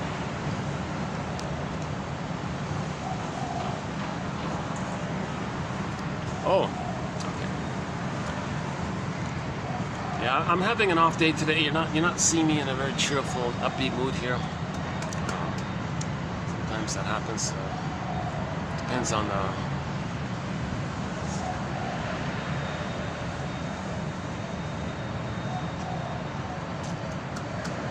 depends on how I manage myself. It depends on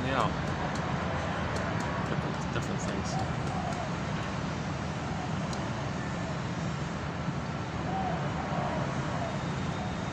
Oh, let me enjoy this breeze here for a moment.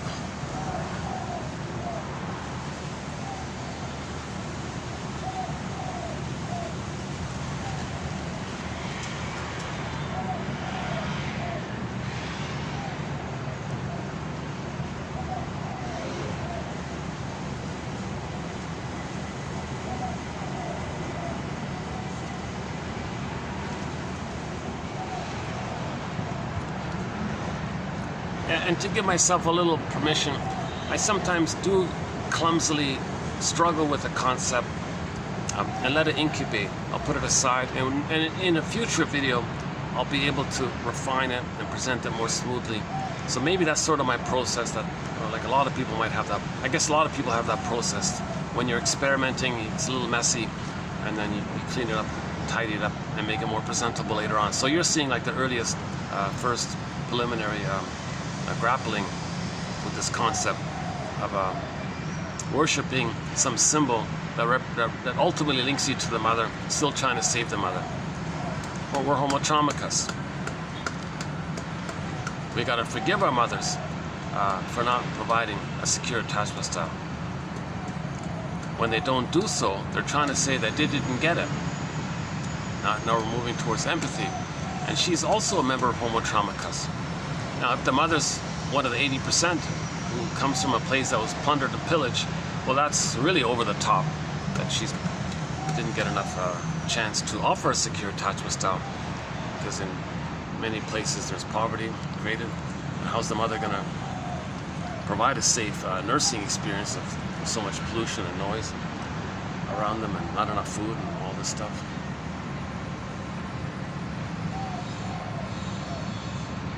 So that's part of the forgiveness. But she did her best, so there's some blessings in that.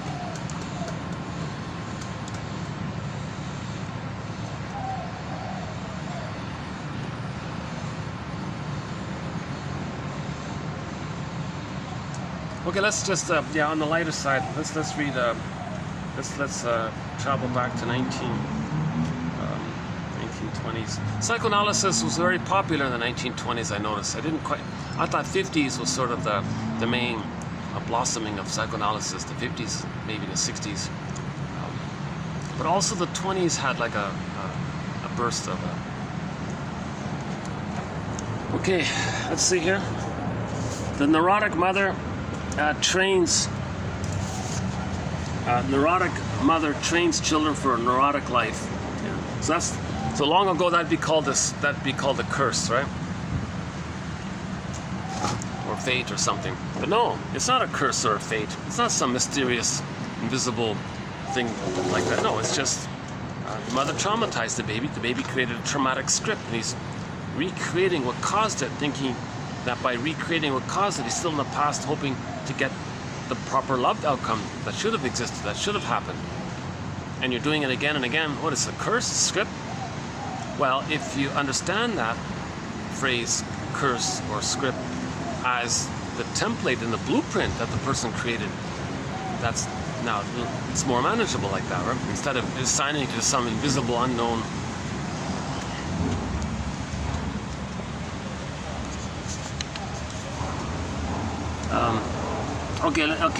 This one guy here was searching for the perfect love, right? Finally, there was an end to his search for the ideal love. Neurotics of that type are plausible, for they compensate for their fear and their inferiority with a pride based upon, quote, their mother's beautiful character. You see? So when the baby hallucinates a goddess breast, he thinks, oh, mother's beautiful character. That's what he's looking for. That's the ideal love. So again, the babies need oneness with the breast for 4 to 5 months. If that's missing, they're going to search for it. That's called the ideal love search. Okay, neurotics of that type are plausible, for they compensate for their fear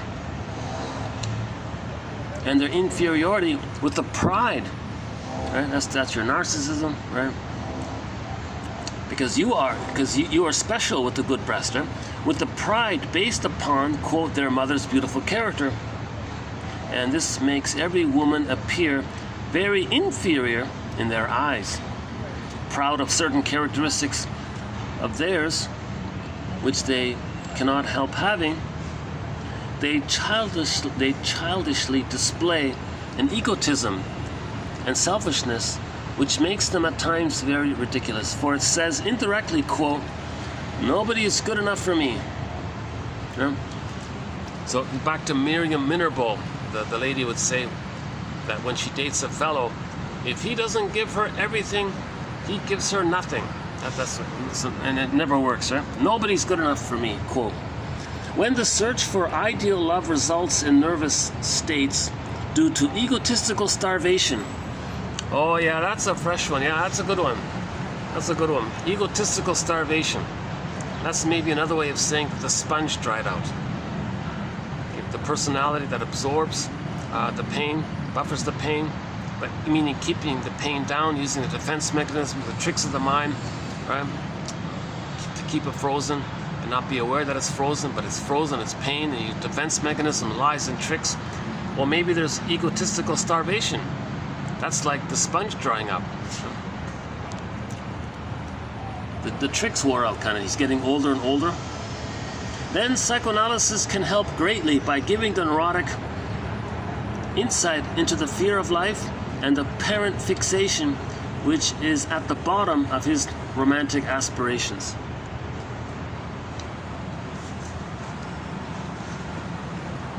So we did a fair bit of work on what's called transference love, infatuation, falling in love, passionate love, puppy love, this whole thing. The baby lays down neurocircuitry based on the relationship with his mother. But if it's problematic, it's frozen there. Brody calls it unfinished business. What is that? Unfinished business. Yeah. So he lays down the wiring like that. He's set there. You're my first, you're my last, my everything. So he's going to go through life. If somebody has a similar personality to the mother, that person in the present is going to trigger the wiring that you laid down with the mother. Now, the baby had a oneness with the mother, a blissful oneness, but it frozen. But he had a blissful oneness, then it got frozen. So you meet somebody that triggers all that. Now, it seems that the triggering is just before the trauma. It seems that you got like a hope to get the love. So somebody in the present is like an emotional reincarnation that now the mother's going to do it right. So there's a great hope and a great anticipation that the person you quote unquote, oh yeah, you fell in love with, means it's called transference of. You transfer the mother into the present, see the person in the present as an emotional reincarnation of the mother in the past. Okay, enter the play title, I love you, you're perfect, now change please. Please be the good mother that should have existed back in the nursery. Please change, do it right, because you're still not, the wirings with the mother back then. The person in the present just triggered all that. You don't love that person in the present. You just love how there's no love there. That's why it's called transference love. There's no genuine love.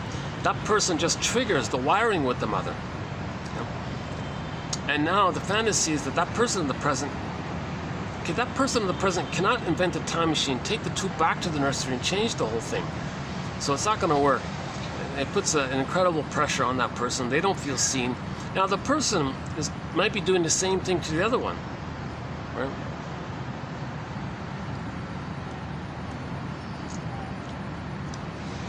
Now one quote was, oh yeah, back to that guy. He said that maybe the inferring mind is trying to get him to know that if he meets somebody just like the mother, and that person in the present can't give him the love that he was supposed to get, the mother didn't give it to him, the person in the present is not going to give him it to him as well, and nobody can, because it isn't that past time. So he gave up trying for the perfect love. So he had to mourn the loss of not getting the perfect love, meaning his developmental needs, right? So Woodman has the book called Addiction to Perfection, looking for this perfect ideal breast, with the oneness, the symbiosis.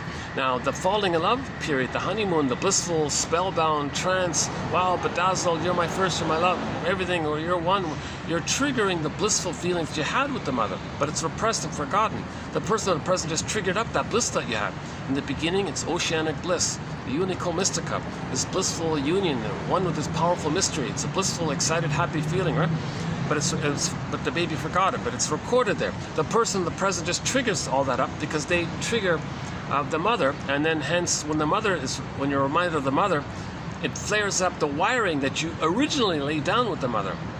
Now in that wiring is the blissful time, so you got that blissful experience, and you're just transferring that whole thing into the person of the present, and then you think you're so infatuated with the person of the present, but really it's just the original infatuation the baby had with the mother, but we don't call it infatuation in the original state.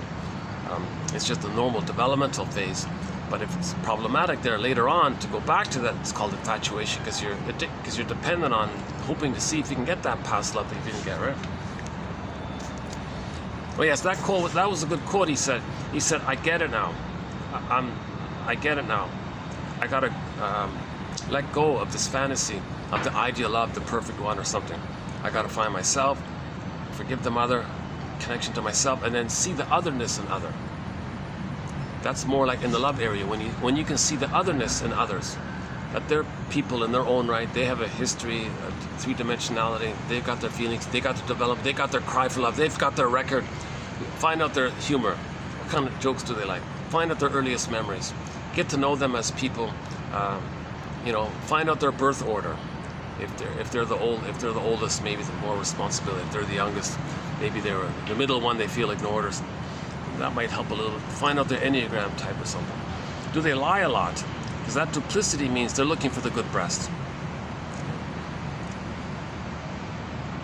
Do they coax and provoke? Are they passive aggressive?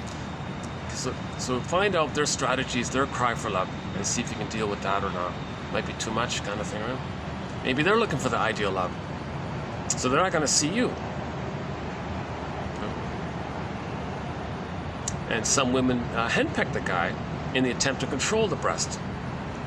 And then on the reverse side, the man is going to be a bully or something in a similar sort of way, right?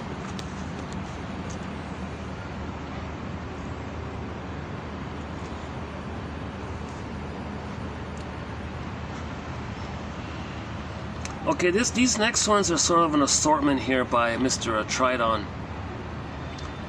Okay, this is a miscellaneous sort of assortment of ideas here. Okay, normal love or genuine love or complete love unifies or satisfies or gratifies both mind and body. You see, it's united. Right? Love and sexuality are, right? It's for the same person, it's the same time. So this is when there's tenderness, affection, little tender moments, little gentle caresses, you know, just a kind of those warm kind of moments between the parents. Some children never see that. Some children never see any moments where their parents were kind of had these little tender moments together. They just saw that the parents were in this kind of a detached, loveless marriage kind of thing. So the children don't even know what it is. They never experienced it kind of thing.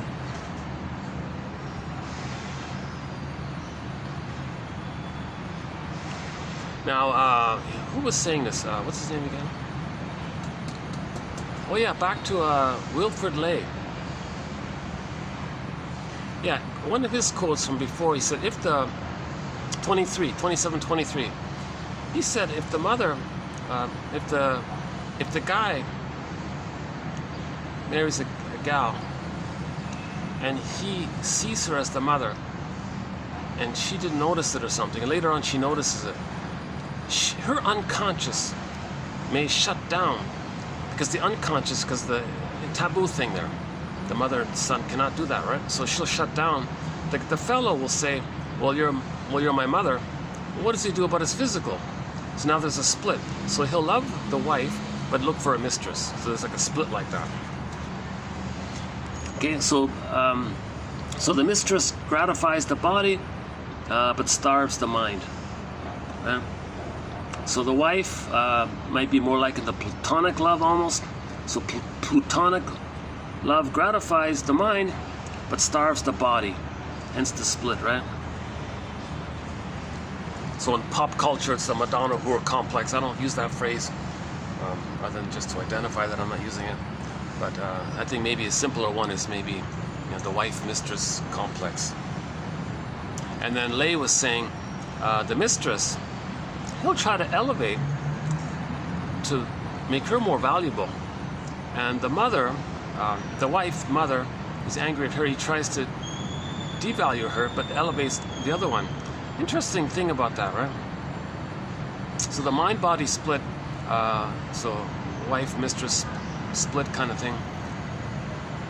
He's trying to bring it together kind of thing. He's trying to unite mind and body. But with trauma, there's a split, right? The emotionality is split off. It's frozen. Another way of saying it's frozen, it's like it's not there. It's like disassociated, split kind of thing. Echo is flying off in the corner. Echo turns to a statue. Remember?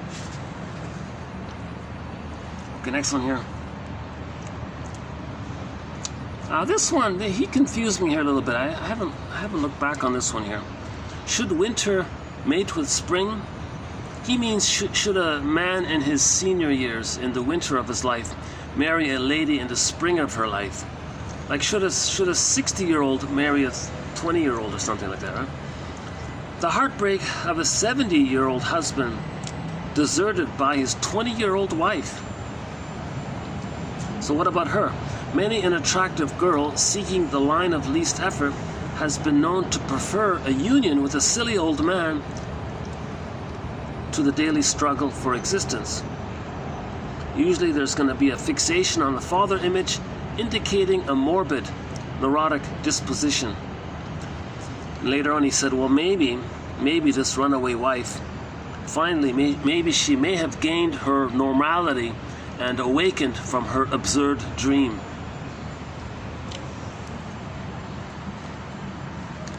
And then later on he confused me, because later on he said a lot of fellows do live longer. If an 80-year-old guy marries it does revitalize him, and married people do live longer than single people. So he was talking about it that way. Okay, that's I'll just leave it there. I don't have much more on that one at this point.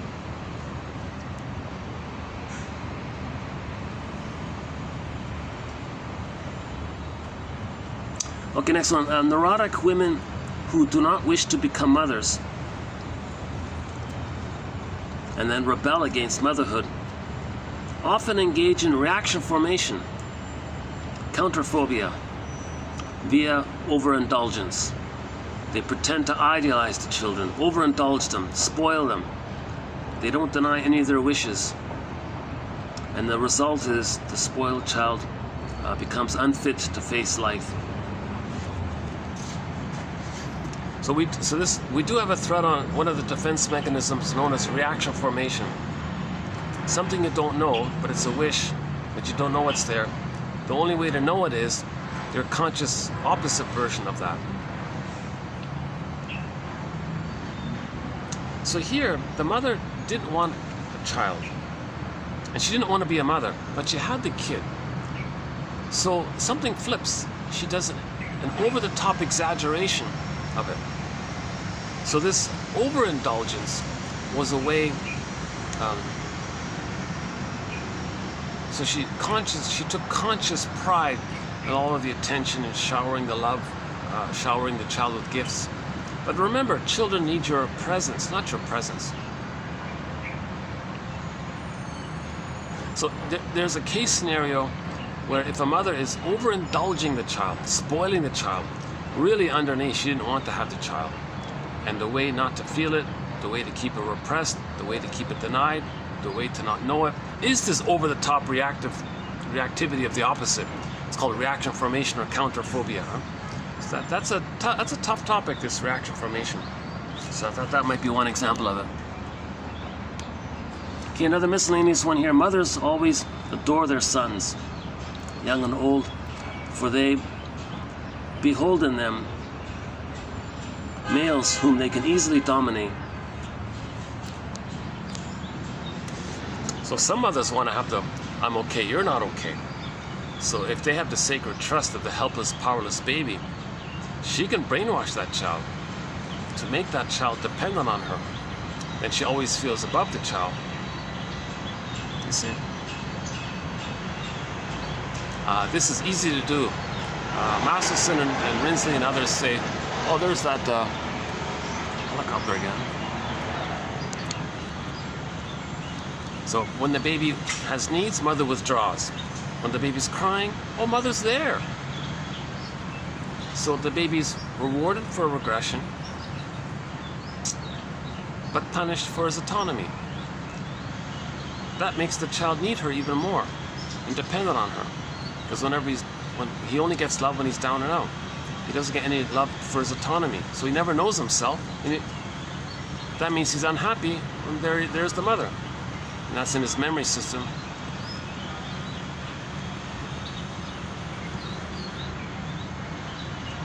So that's what Mr. Freud's famous theory is about.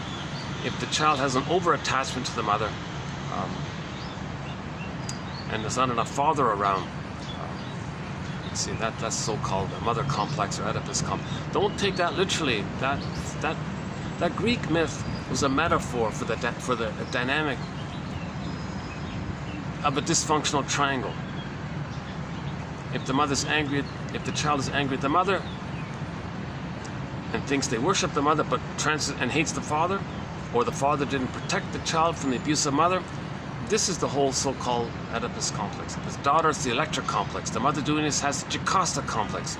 The father in that place, okay, Jocasta's husband was the Laius complex. The son with the Oedipus complex goes up, has the Laius.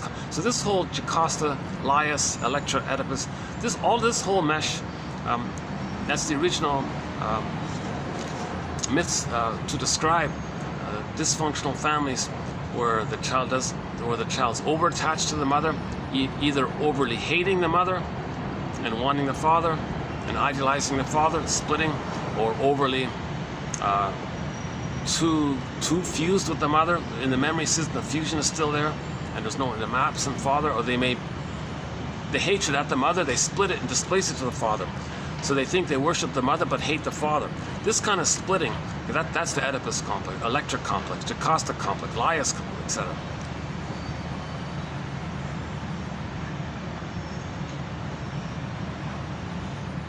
So that means the mother doing this has a Jocasta complex.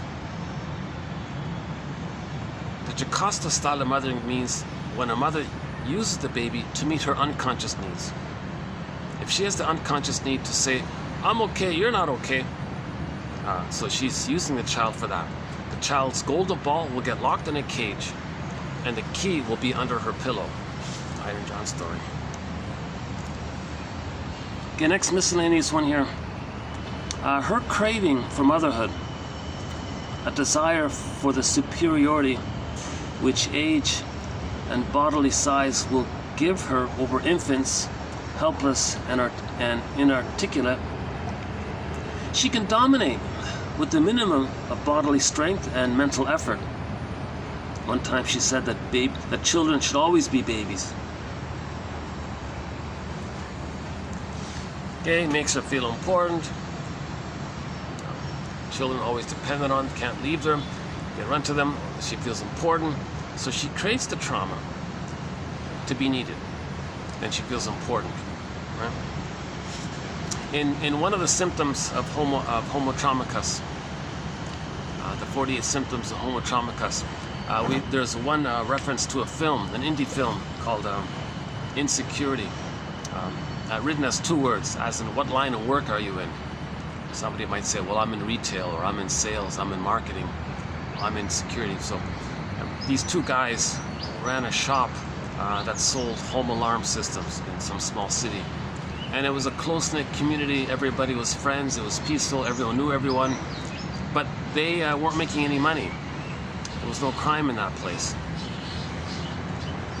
So these two guys, at night, would rob their own friends and neighbors and family, compelling those victims to run to them the next morning and say, oh, please help. So they made themselves needed. And the victims didn't know that they were robbed by the people they're running to. So in other words, when the mother robs the baby runs to the mother. So some mothers might do this. Some mothers might rob their baby. That causes the baby to cling to her and run to her and depend on her. This is a huge phenomenon in the plunder and the pillage system.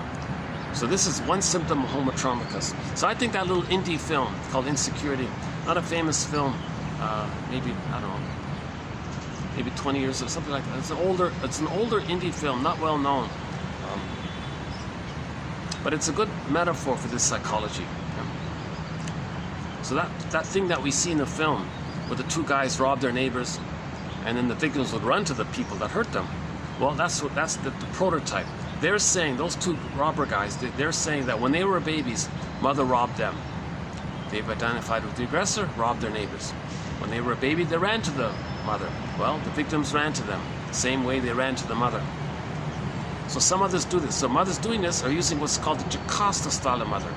The Jocasta style of mothering means when the mother somehow uses the baby, hurts the baby, brainwashes the baby, damages the baby, thinking that's a strategy, that somehow she's going to try to get her unconscious needs met using the baby.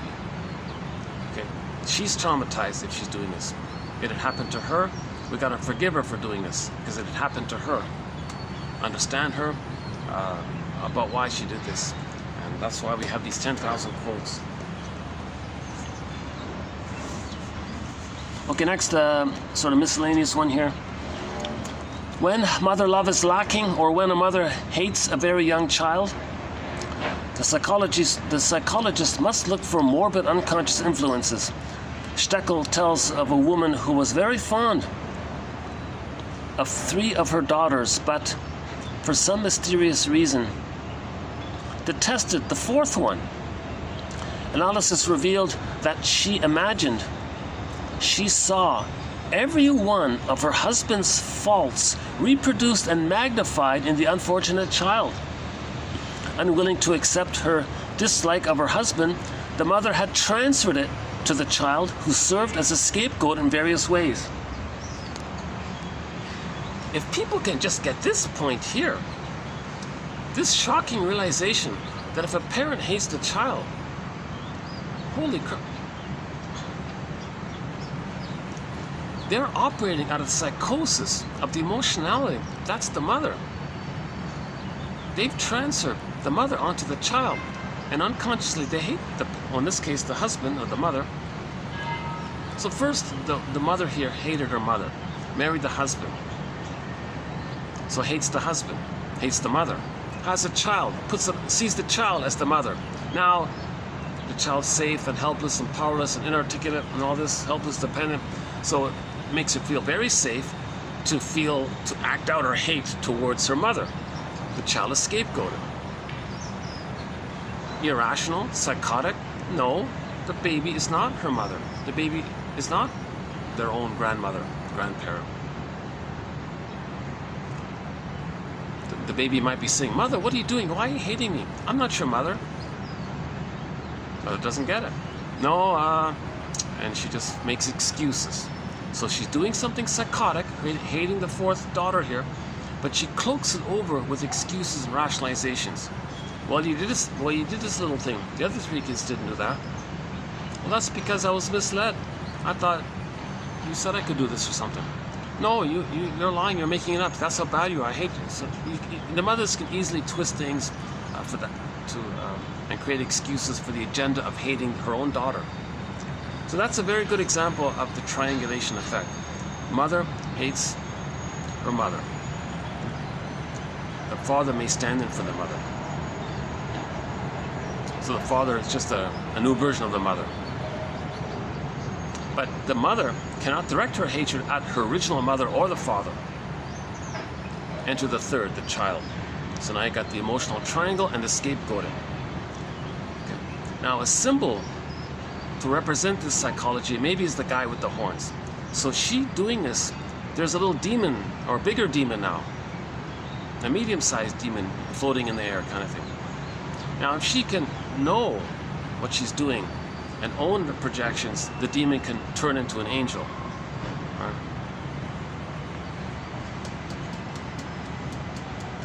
But if she keeps on doing it, it's as if she's loyal to the demon character and worshiping the little demon character, because it allows her the ongoing activity of using her defense mechanism to displace her hate of the mother to the child. You see? So she's worshiping the little devil character, because that allows her to feel loyal to the mother, meaning using the defense mechanisms in response to her, meaning scapegoat the child, because that's a defense mechanism. You see? I think there's something there. I'm not very articulate myself, but I feel there's something there. I wish I were more articulate. Oh my God, yeah, I wish I could. You know who's articulate? What's his name? Oh. The guy who reads, there's a guy who reads some audiobooks. He's an actor. I just discovered him. Okay, if you look up Charles Rycroft, that's how I found him. Charles Rycroft, because we recently did some quotes of his. Charles Rycroft has a book called The Innocence of Dreams. And this guy, this actor, took that book and read an abridgment of it. He's a very good reader, very articulate. I love his reading. I wish I could articulate like him. He's very intelligent. Maybe he's doing it on the side or something, or trying to sell his reading, his acting skills. I'm not sure, but he reads a few sort of self-help books, mostly like the physics or something, like the New Age physics. I'm not into that one, but the one book that he reads is that one called The Innocence of Dreams by Charles Rycroft. Actually, he also reads Robert Bly's, an abridgment of Robert Bly's book, Sibling Society. So that's also a good one. So those two, I recommend. His name is Vincent Bangel. Vincent Bangel. I don't know anything about him, but he's an actor who, I guess on the side, as a hobby, reads abridgments of his favorite books. Two of them I like. The Robert Bly one called Sibling Society, and he reads also The Innocence of Dreams by Charles Rycroft. I wish I could kind of communicate like him. He's got a nice voice. You're not distracted. His voice is helpful, like he's reading in a helpful way. I wish I could communicate this material the way he does it. Oh my God, by all means, Vincent Van Gogh, by all means, feel free to read 1001 Windmills of the Mind. By all means.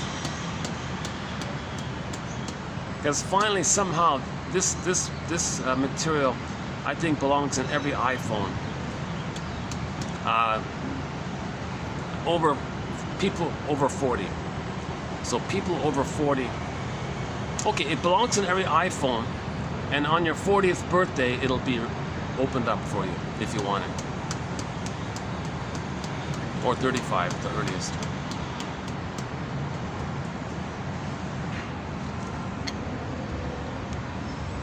Yeah, okay, that's a good one there. I think that's the best one here, the one by Steckel.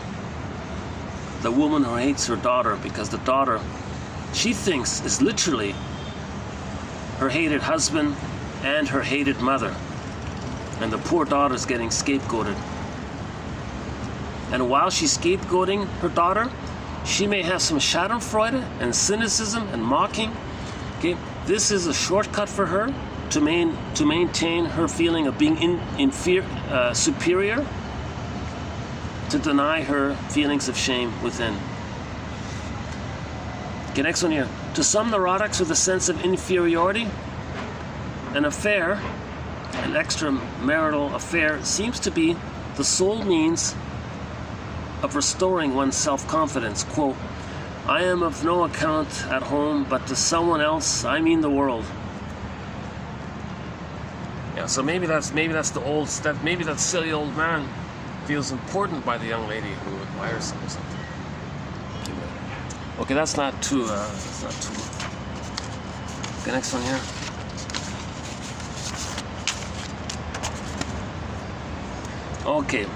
Okay, this one about the bobcat. I mentioned it last time. So I have a question mark about it. Sometimes in sitcoms, you'll see case scenarios where the couples can only be romantic if they first fight. What's that about? Why do they gotta fight first? Why don't they just be affectionate right off the bat? Why do they gotta create this fighting? Well, this quote maybe offers one theory. Okay, meaning it's a sign of trauma. What I'm saying is maybe those who need to fight with the partner to feel. Maybe it's two things. Maybe if they fight, they both feel the same. Right? If they're both angry, that means they both feel the same thing. So they feel connection. So if they both feel the same thing, they feel safe together. Maybe that's all it is. Or maybe it's what this guy is saying here, that in trauma, you're back in that you're back in the amygdala, the limbic system area. Now in the animal world, some animals do that kind of thing. They might fight before they mate, kind of thing. Right? So the bobcat was very vicious about it. The frog is very vicious about it. Some frogs go over the top with that kind of thing. Let's just stick with the bobcat. As far as animals are concerned, the more or less playful fights with which they prelude, yeah. Their mating is not, as Wolfen suggests, due to gonadal drunkenness. They're not drunk. On the contrary, they are meant to produce a stronger outpouring of gonadal secretions in both male and female, thereby increasing the energy of the male and assuring the pregnancy of the female. So unknowingly, if the couple is fighting, they're in the animal realm where they're trying to increase the chances of getting pregnant. Because if there's overstimulation of the gonads, there may be more secretions on both ends that increases the chance of pregnancy. Yeah, so maybe there's an experiment. Maybe those couples out there who are trying to have a baby but can't, maybe they gotta work up a good fight first. And maybe...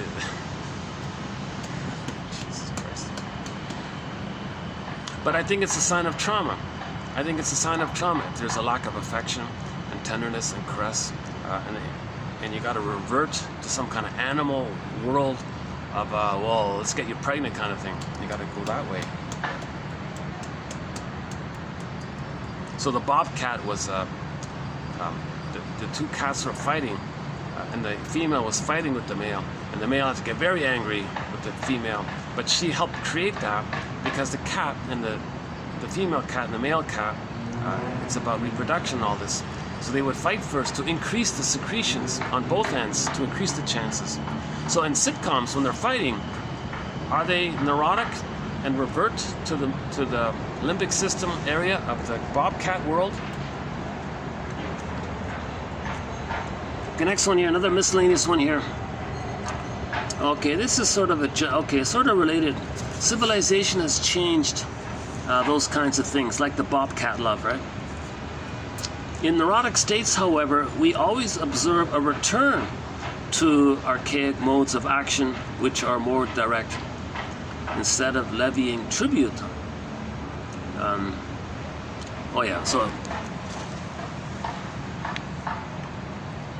Yeah, he was saying, let's say there's some kind of competition in town between two companies or something, and if one wins, why don't you just show some respect and tribute to the other company? But no, the one who won says, okay, you got to sell all your stuff at the lowest price to me.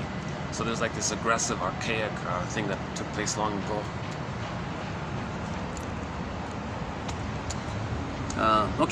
Here's the last one by Mr. Andre Tridon. The home of a male bully or a female nag leads to the destruction of human emotional potentialities, or leads to neurotic ailments. For example, the bullied wife and the henpecked husband fill the offices of psychoanalysts.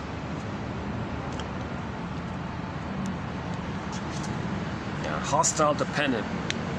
They've entered into a hostile dependency. Can't live with you, can't live without you. So they want to control each other, thinking that they're trying to control the breast to get to what they wanted.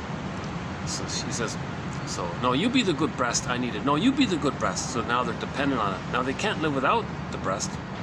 I'm talking about the baby's memories and their memories, the baby's memories influencing them. So they can't live without them, but they can't live with them because the baby can't live without the mother. Can't live with the mother. Can't live without you. Can't live without you. Can't live with you. Can't live without you. Right? So this can lead to the nagging wife, or the male version is the husband who's bullying and all this. But I like what. Now here's the healthy click over, the healthy change the channel to the evolution to the healthy. So here's the healthy. A great love. A genuine love, a real love between a man and a woman is a holy thing, freighted with great responsibilities for psychological healing and spiritual growth.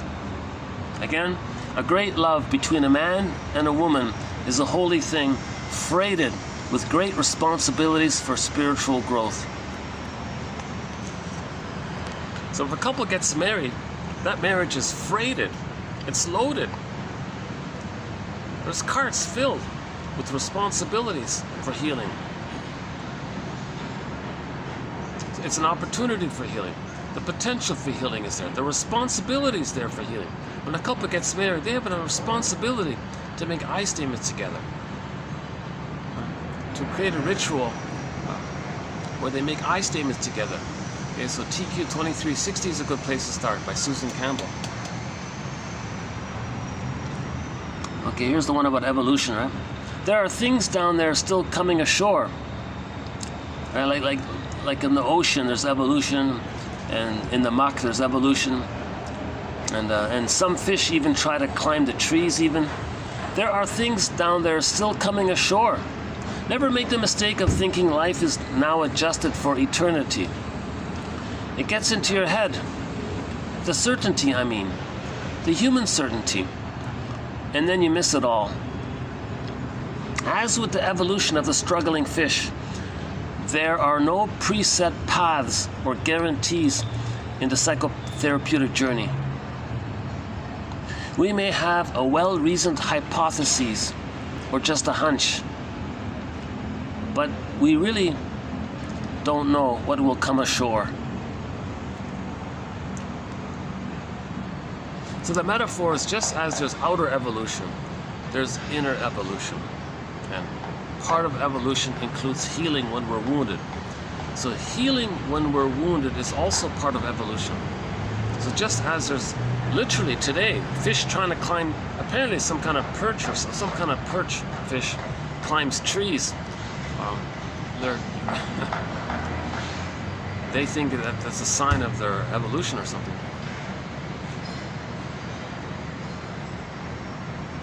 So we don't know what's coming ashore from the ocean. Wasn't the Earth mostly ocean?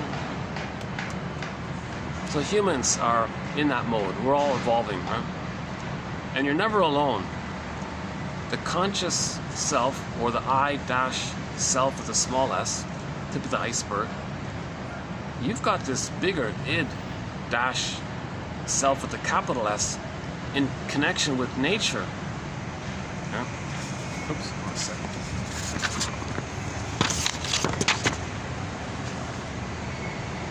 Well, let me get something from my bag. Hold on a second. Let's get some kind of paperweight here.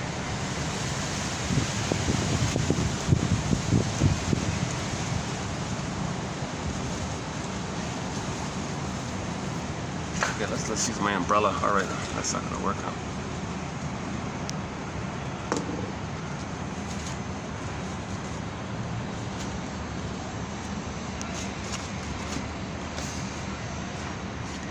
Okay. Again, a great love between a man and a woman is a holy thing, freighted with great responsibilities for emotional healing. There are things down there still coming ashore. Never make the mistake of thinking life is now adjusted for eternity. It gets into your head, the certainty, the human certainty, and then you miss it all. Life passes you by. Don't think that your personality is set forever. That's life is passing you by. As with the evolution of the struggling fish, there are no preset paths or guarantees in the psychotherapeutic journey. We may have a well-reasoned hypothesis, an interpretation, right? Narrative medicine, interpretation, or just a hunch, making an inference from the inferring mind. But really, we don't know what will come ashore. So be open to healing. Be open to healing, meaning be open to accepting something about yourself that you didn't know, and be open to accept it. Okay? So when you project, it means it's repressed. Be open to owning it. That's coming to shore. When you own something, the metaphor is fishing. Yeah, in myths and fairy tales, this metaphor is fishing. When the fisherman's fishing, the metaphor is the water, unconscious. The fish are content deep in the water, so you don't see it. And you're fishing, you're trying to bring up the fish. In some versions, the guy even eats the fish to integrate and really accept it all, right? You want the fish. So these 10,000 quotes are helping us to be our own metaphorical fisher people, fisher persons, We've got to be our own fisher person. Take a lantern in the unconscious, see something there.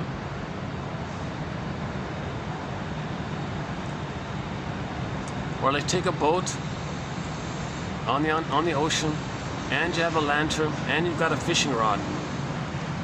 And the lantern helps you to see underneath a little bit. Maybe a point of light helps you to see underneath. So be open to healing. In other words, be open to healing. Be open to learning. Be open to self-discovery. Be open to learning about yourself. Be open to it. If people give you feedback, well, look into it, delve into it. Analyze your jokes. What are you laughing at? Analyze it. Or think about your earliest memories. Maybe birth order has some clues. Enneagram. Be open to learning. Okay, maybe I'll just leave the last one for your reference here. Okay, the last one is just a sort of a tag on about Melanie Klein's theory about the paranoid schizoid position, and we want to get it to the depressive position. So a good quote for this is TQ2599 by the TV show Route 66. The third side of the coin holds the other two sides. In working through the depressive position, the infant is assumed to learn to accept ambivalence and to acknowledge that good and bad, quote unquote, are but aspects of the same whole object, the mother, out there in the world, whom the infant both loves and hates. See, if the baby loves the mother and he bites the mother, oh, I hurt my mother, I feel badly. But in the paranoid schizoid mode, in the splitting mode, the baby bites the mother, well, that's not my mother, I don't know, I don't care. That's the paranoid schizoid mode of experiencing. And one of the slogans is, don't care all the time, right? But when a baby gets to a place of care, the prototype is, he realizes that the mother loved him, and sometimes she's doing it wrong and he's angry. Oh, wait a minute, I'm angry at the one I love who loves me. Well, I feel awkward, like that's ambivalence, three-dimensionality, that's the depressive position. That's all it means, right? So that's, yeah, so that last one there we can tag on to our thread on Melanie Klein's theory about the positions. How are we doing here? I lost track of time. Let's see the battery. Okay, it's holding up. Okay, it's holding up. 93%. That's okay. What time is it? It's 5 o'clock. Yeah, it gets dark at around 5:30ish. Yeah, it gets. Okay, that's okay. I can make this a short video. Let's do. Okay, in the next. So this is So this has been TQ 27. 27. In the next video, we'll do a 2728, right? 2728. So yeah, also on relationships, and a little bit about trauma, and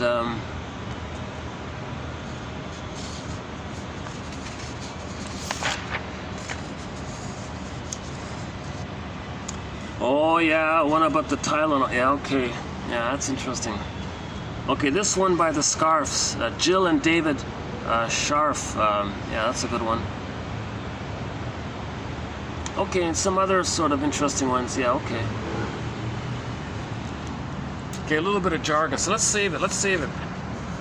In the next video, we'll be doing 2728. But let's highlight one of them now. I mentioned it last time. This kind of surprised me a bit. So check this out. According to Jill and David Scarf, they're a couple. They have written many books on object relations theory. We have a few of their quotes. So some woman was in the trimester of her pregnancy, but she was having headaches. So her family doctor gave her Tylenol with codeine. It turned out it went through placenta down the cord to the baby. The baby was getting the codeine part of the Tylenol. The baby in the uterus literally became addicted. The baby became addicted in the uterus. He was an addict of the mother's Tylenol thing, meaning Tylenol with codeine, that one. So now you got the baby who's addicted. When the baby came out of the uterus, so in the uterus, through the cord, he was getting the codeine thing, whatever that is. So he was getting this thing that makes the baby, gives him serotonin or something, or makes him feel safe or something. And he was in his brain like that. It was wiring into it like that. He was getting it. They said the baby was literally addicted. So when he was born, okay, a day or two later, the cord's gonna fall off, and when the cord falls off and the placenta falls off, and there's no more flow down the placenta to the cord, now the baby's not getting it anymore. Suddenly, he's in withdrawal. He's in a withdrawal state, like addicts in the withdrawal panicky phase, right? So the baby's in this. He's going through withdrawal symptoms. So he was freaking out immensely. Now the mother herself was dysfunctional, so she, in the first place, wasn't able to soothe a normal baby in her normal state, let alone a baby going through withdrawal symptoms. So the baby was extremely irritable and colicky, and the mother could never soothe him. he froze up inside. His emotional life became a statue. See? So this baby experienced prenatal distress syndrome and birth trauma. The prenatal distress syndrome caused by the addiction made him vulnerable and weak because he couldn't live without it, and mother couldn't soothe him. And there's the birth trauma. Yeah. I talked about it in the last video. Actually, I talked about it in the last video and the one before as well. Yeah. And then the baby has to manage all this with defense mechanisms. Okay, so that baby's going to end up with the paranoid schizoid mode of experiencing. You see?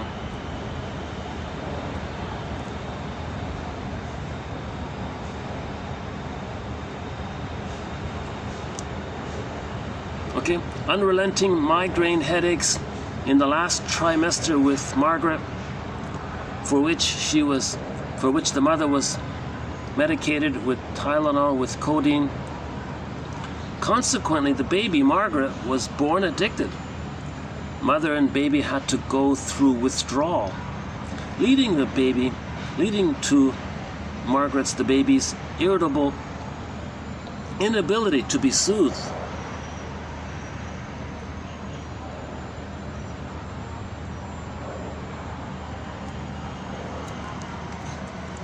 So what defense? So we know Margaret's gonna freeze up inside, become an emotional statue, emotional coma inside, emotional hypothermia, emotional petrification, turn to stone, etc. Feeling unreal. Now he's gonna see the mother as a monster, enraged. Hallucinates by compensating a goddess, and that's his mother. Goes through life with either or thinking. Now enter back to Miriam Minervo's quote. This Margaret may be like her. Well, if the fellow doesn't give me everything, he gives me nothing. And she's stuck looking for the perfect or nothing. Either or. That'll be the infantile yardstick. Now, when she's not, while she's searching, she's gonna always search for the grandiosity and the infantile megalomania, and she'll identify with herself the way she was before she was addicted in the uterus, in the second trimester. So in the second trimester, she was a safe little god. So she'll search for that. The way to pursue that is through cynicism, sarcastic humor, put down humor. I'm okay, you're not okay. But when Margaret says you're not okay, she means herself, but she can't feel it, so she projects it onto others.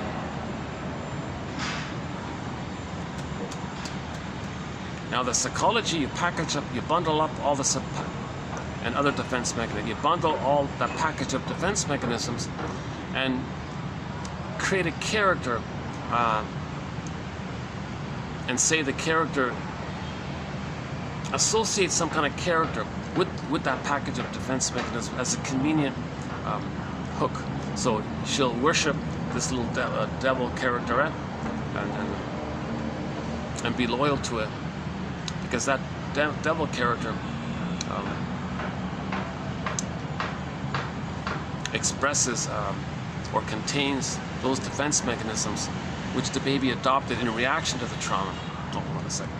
So these guys pass. Yeah, that's okay. Hi. That's okay. Yeah. It's okay, sir? Yeah. Gotcha. Okay, thanks.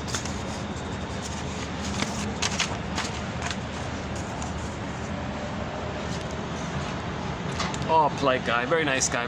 He didn't want to interrupt me or bother me. So apologized as he was walking. Oh, so rare. Oh, okay, yeah, okay. It's so rare to actually meet somebody who says, "Oh, pardon me, sir." Like, it's so rare nowadays. My goodness. There's a lot of entitlement.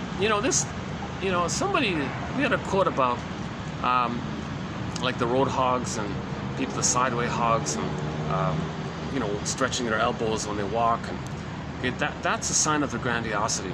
That's a micro perversion. They're coming from this searching for the throne all the time. That's a perversion. When you say I'm okay, you're not okay, that's perverse thinking. because you're regressing to the time of your identity in the uterus, and you're rejecting your true feelings, seeing it onto others, and recreating it through the perverse behavior of I'm one up and you're not okay. So in the sideway hog, they'll stretch their elbows or something and force the other guy to the side. Well, see, I'm one up and you're one down. That's a micro perversion. So he called it micro perversions. So that's the grandiosity, sign of trauma. So maybe he was addicted in the uterus as well, right? Or afterwards. Maybe the powdered stuff does it. Who knows? I don't know. All that concentrated sugar. Okay, let's okay, scratch that last. I don't know about the powdered stuff. Let's just stick with this one here. No, obviously that's not fair. No, obviously not, right? It may be unhealthy, but it doesn't cross the line. See it's later in life, so the baby is stronger. So, but in the uterus, he's very, very tender and fragile and sensitive. So even sending him sugar might do it, let alone codeine, whatever that is.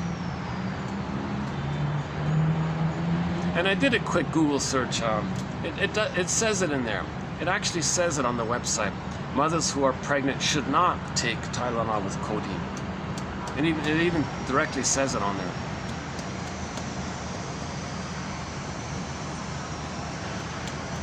So we'll spend more time with this.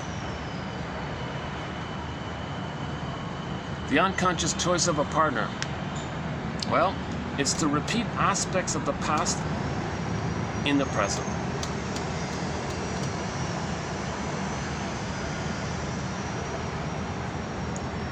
It is also important that interpretations that link the past connect with the lived experience of the here and now.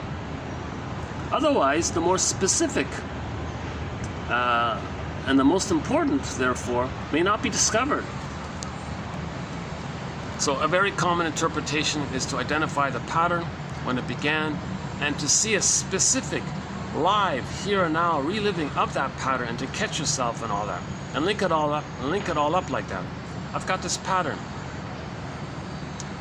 So why am I doing what I'm doing now? I'm doing something here. This is familiar. This is a lot like my life. I regularly do this. And I think I learned it back then. And that's why I'm doing this thing now. And you got to make it specific. And you got to make this like little triangle like that. The pattern, the past, and an example of it in the here and now, right? So the general, like the overall pattern, when it began, and the here and now. And construct or formulate some kind of sentence or poetic sentence or poetry, or make it a song or some kind of lyric. Forget about grammar, who cares? You gotta articulate somehow something that links up your pattern when it began and how you're doing it, and that's why you're doing it in the here and now present.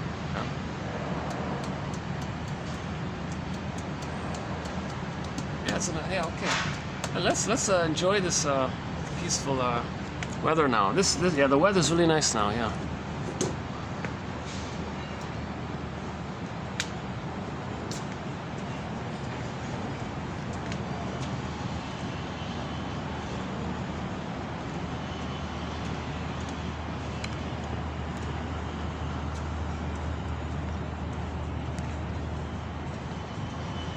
Let's see.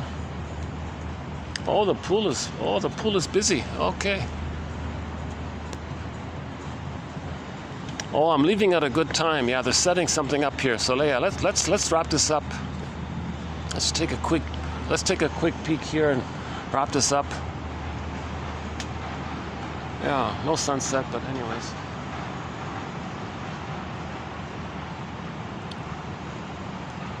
Okay, you're gonna see a sky train passing by in a moment. And I want to fantasize that on the sky train, it's going to read, be your own soul doctor. Be your own narrative medicine practitioner. Gain night vision. Find your story. 1001 Windmills of the Mind. Psychoanalytic Psychotherapy's greatest hits. www.buymeacoffee.com www.patreon.com/psychoanalysis. Forgive your parents, heal yourself. www.buymeacoffee.com/psychoanalysis. Be your own soul doctor. Hey, thanks very much. I'll see you in the next video.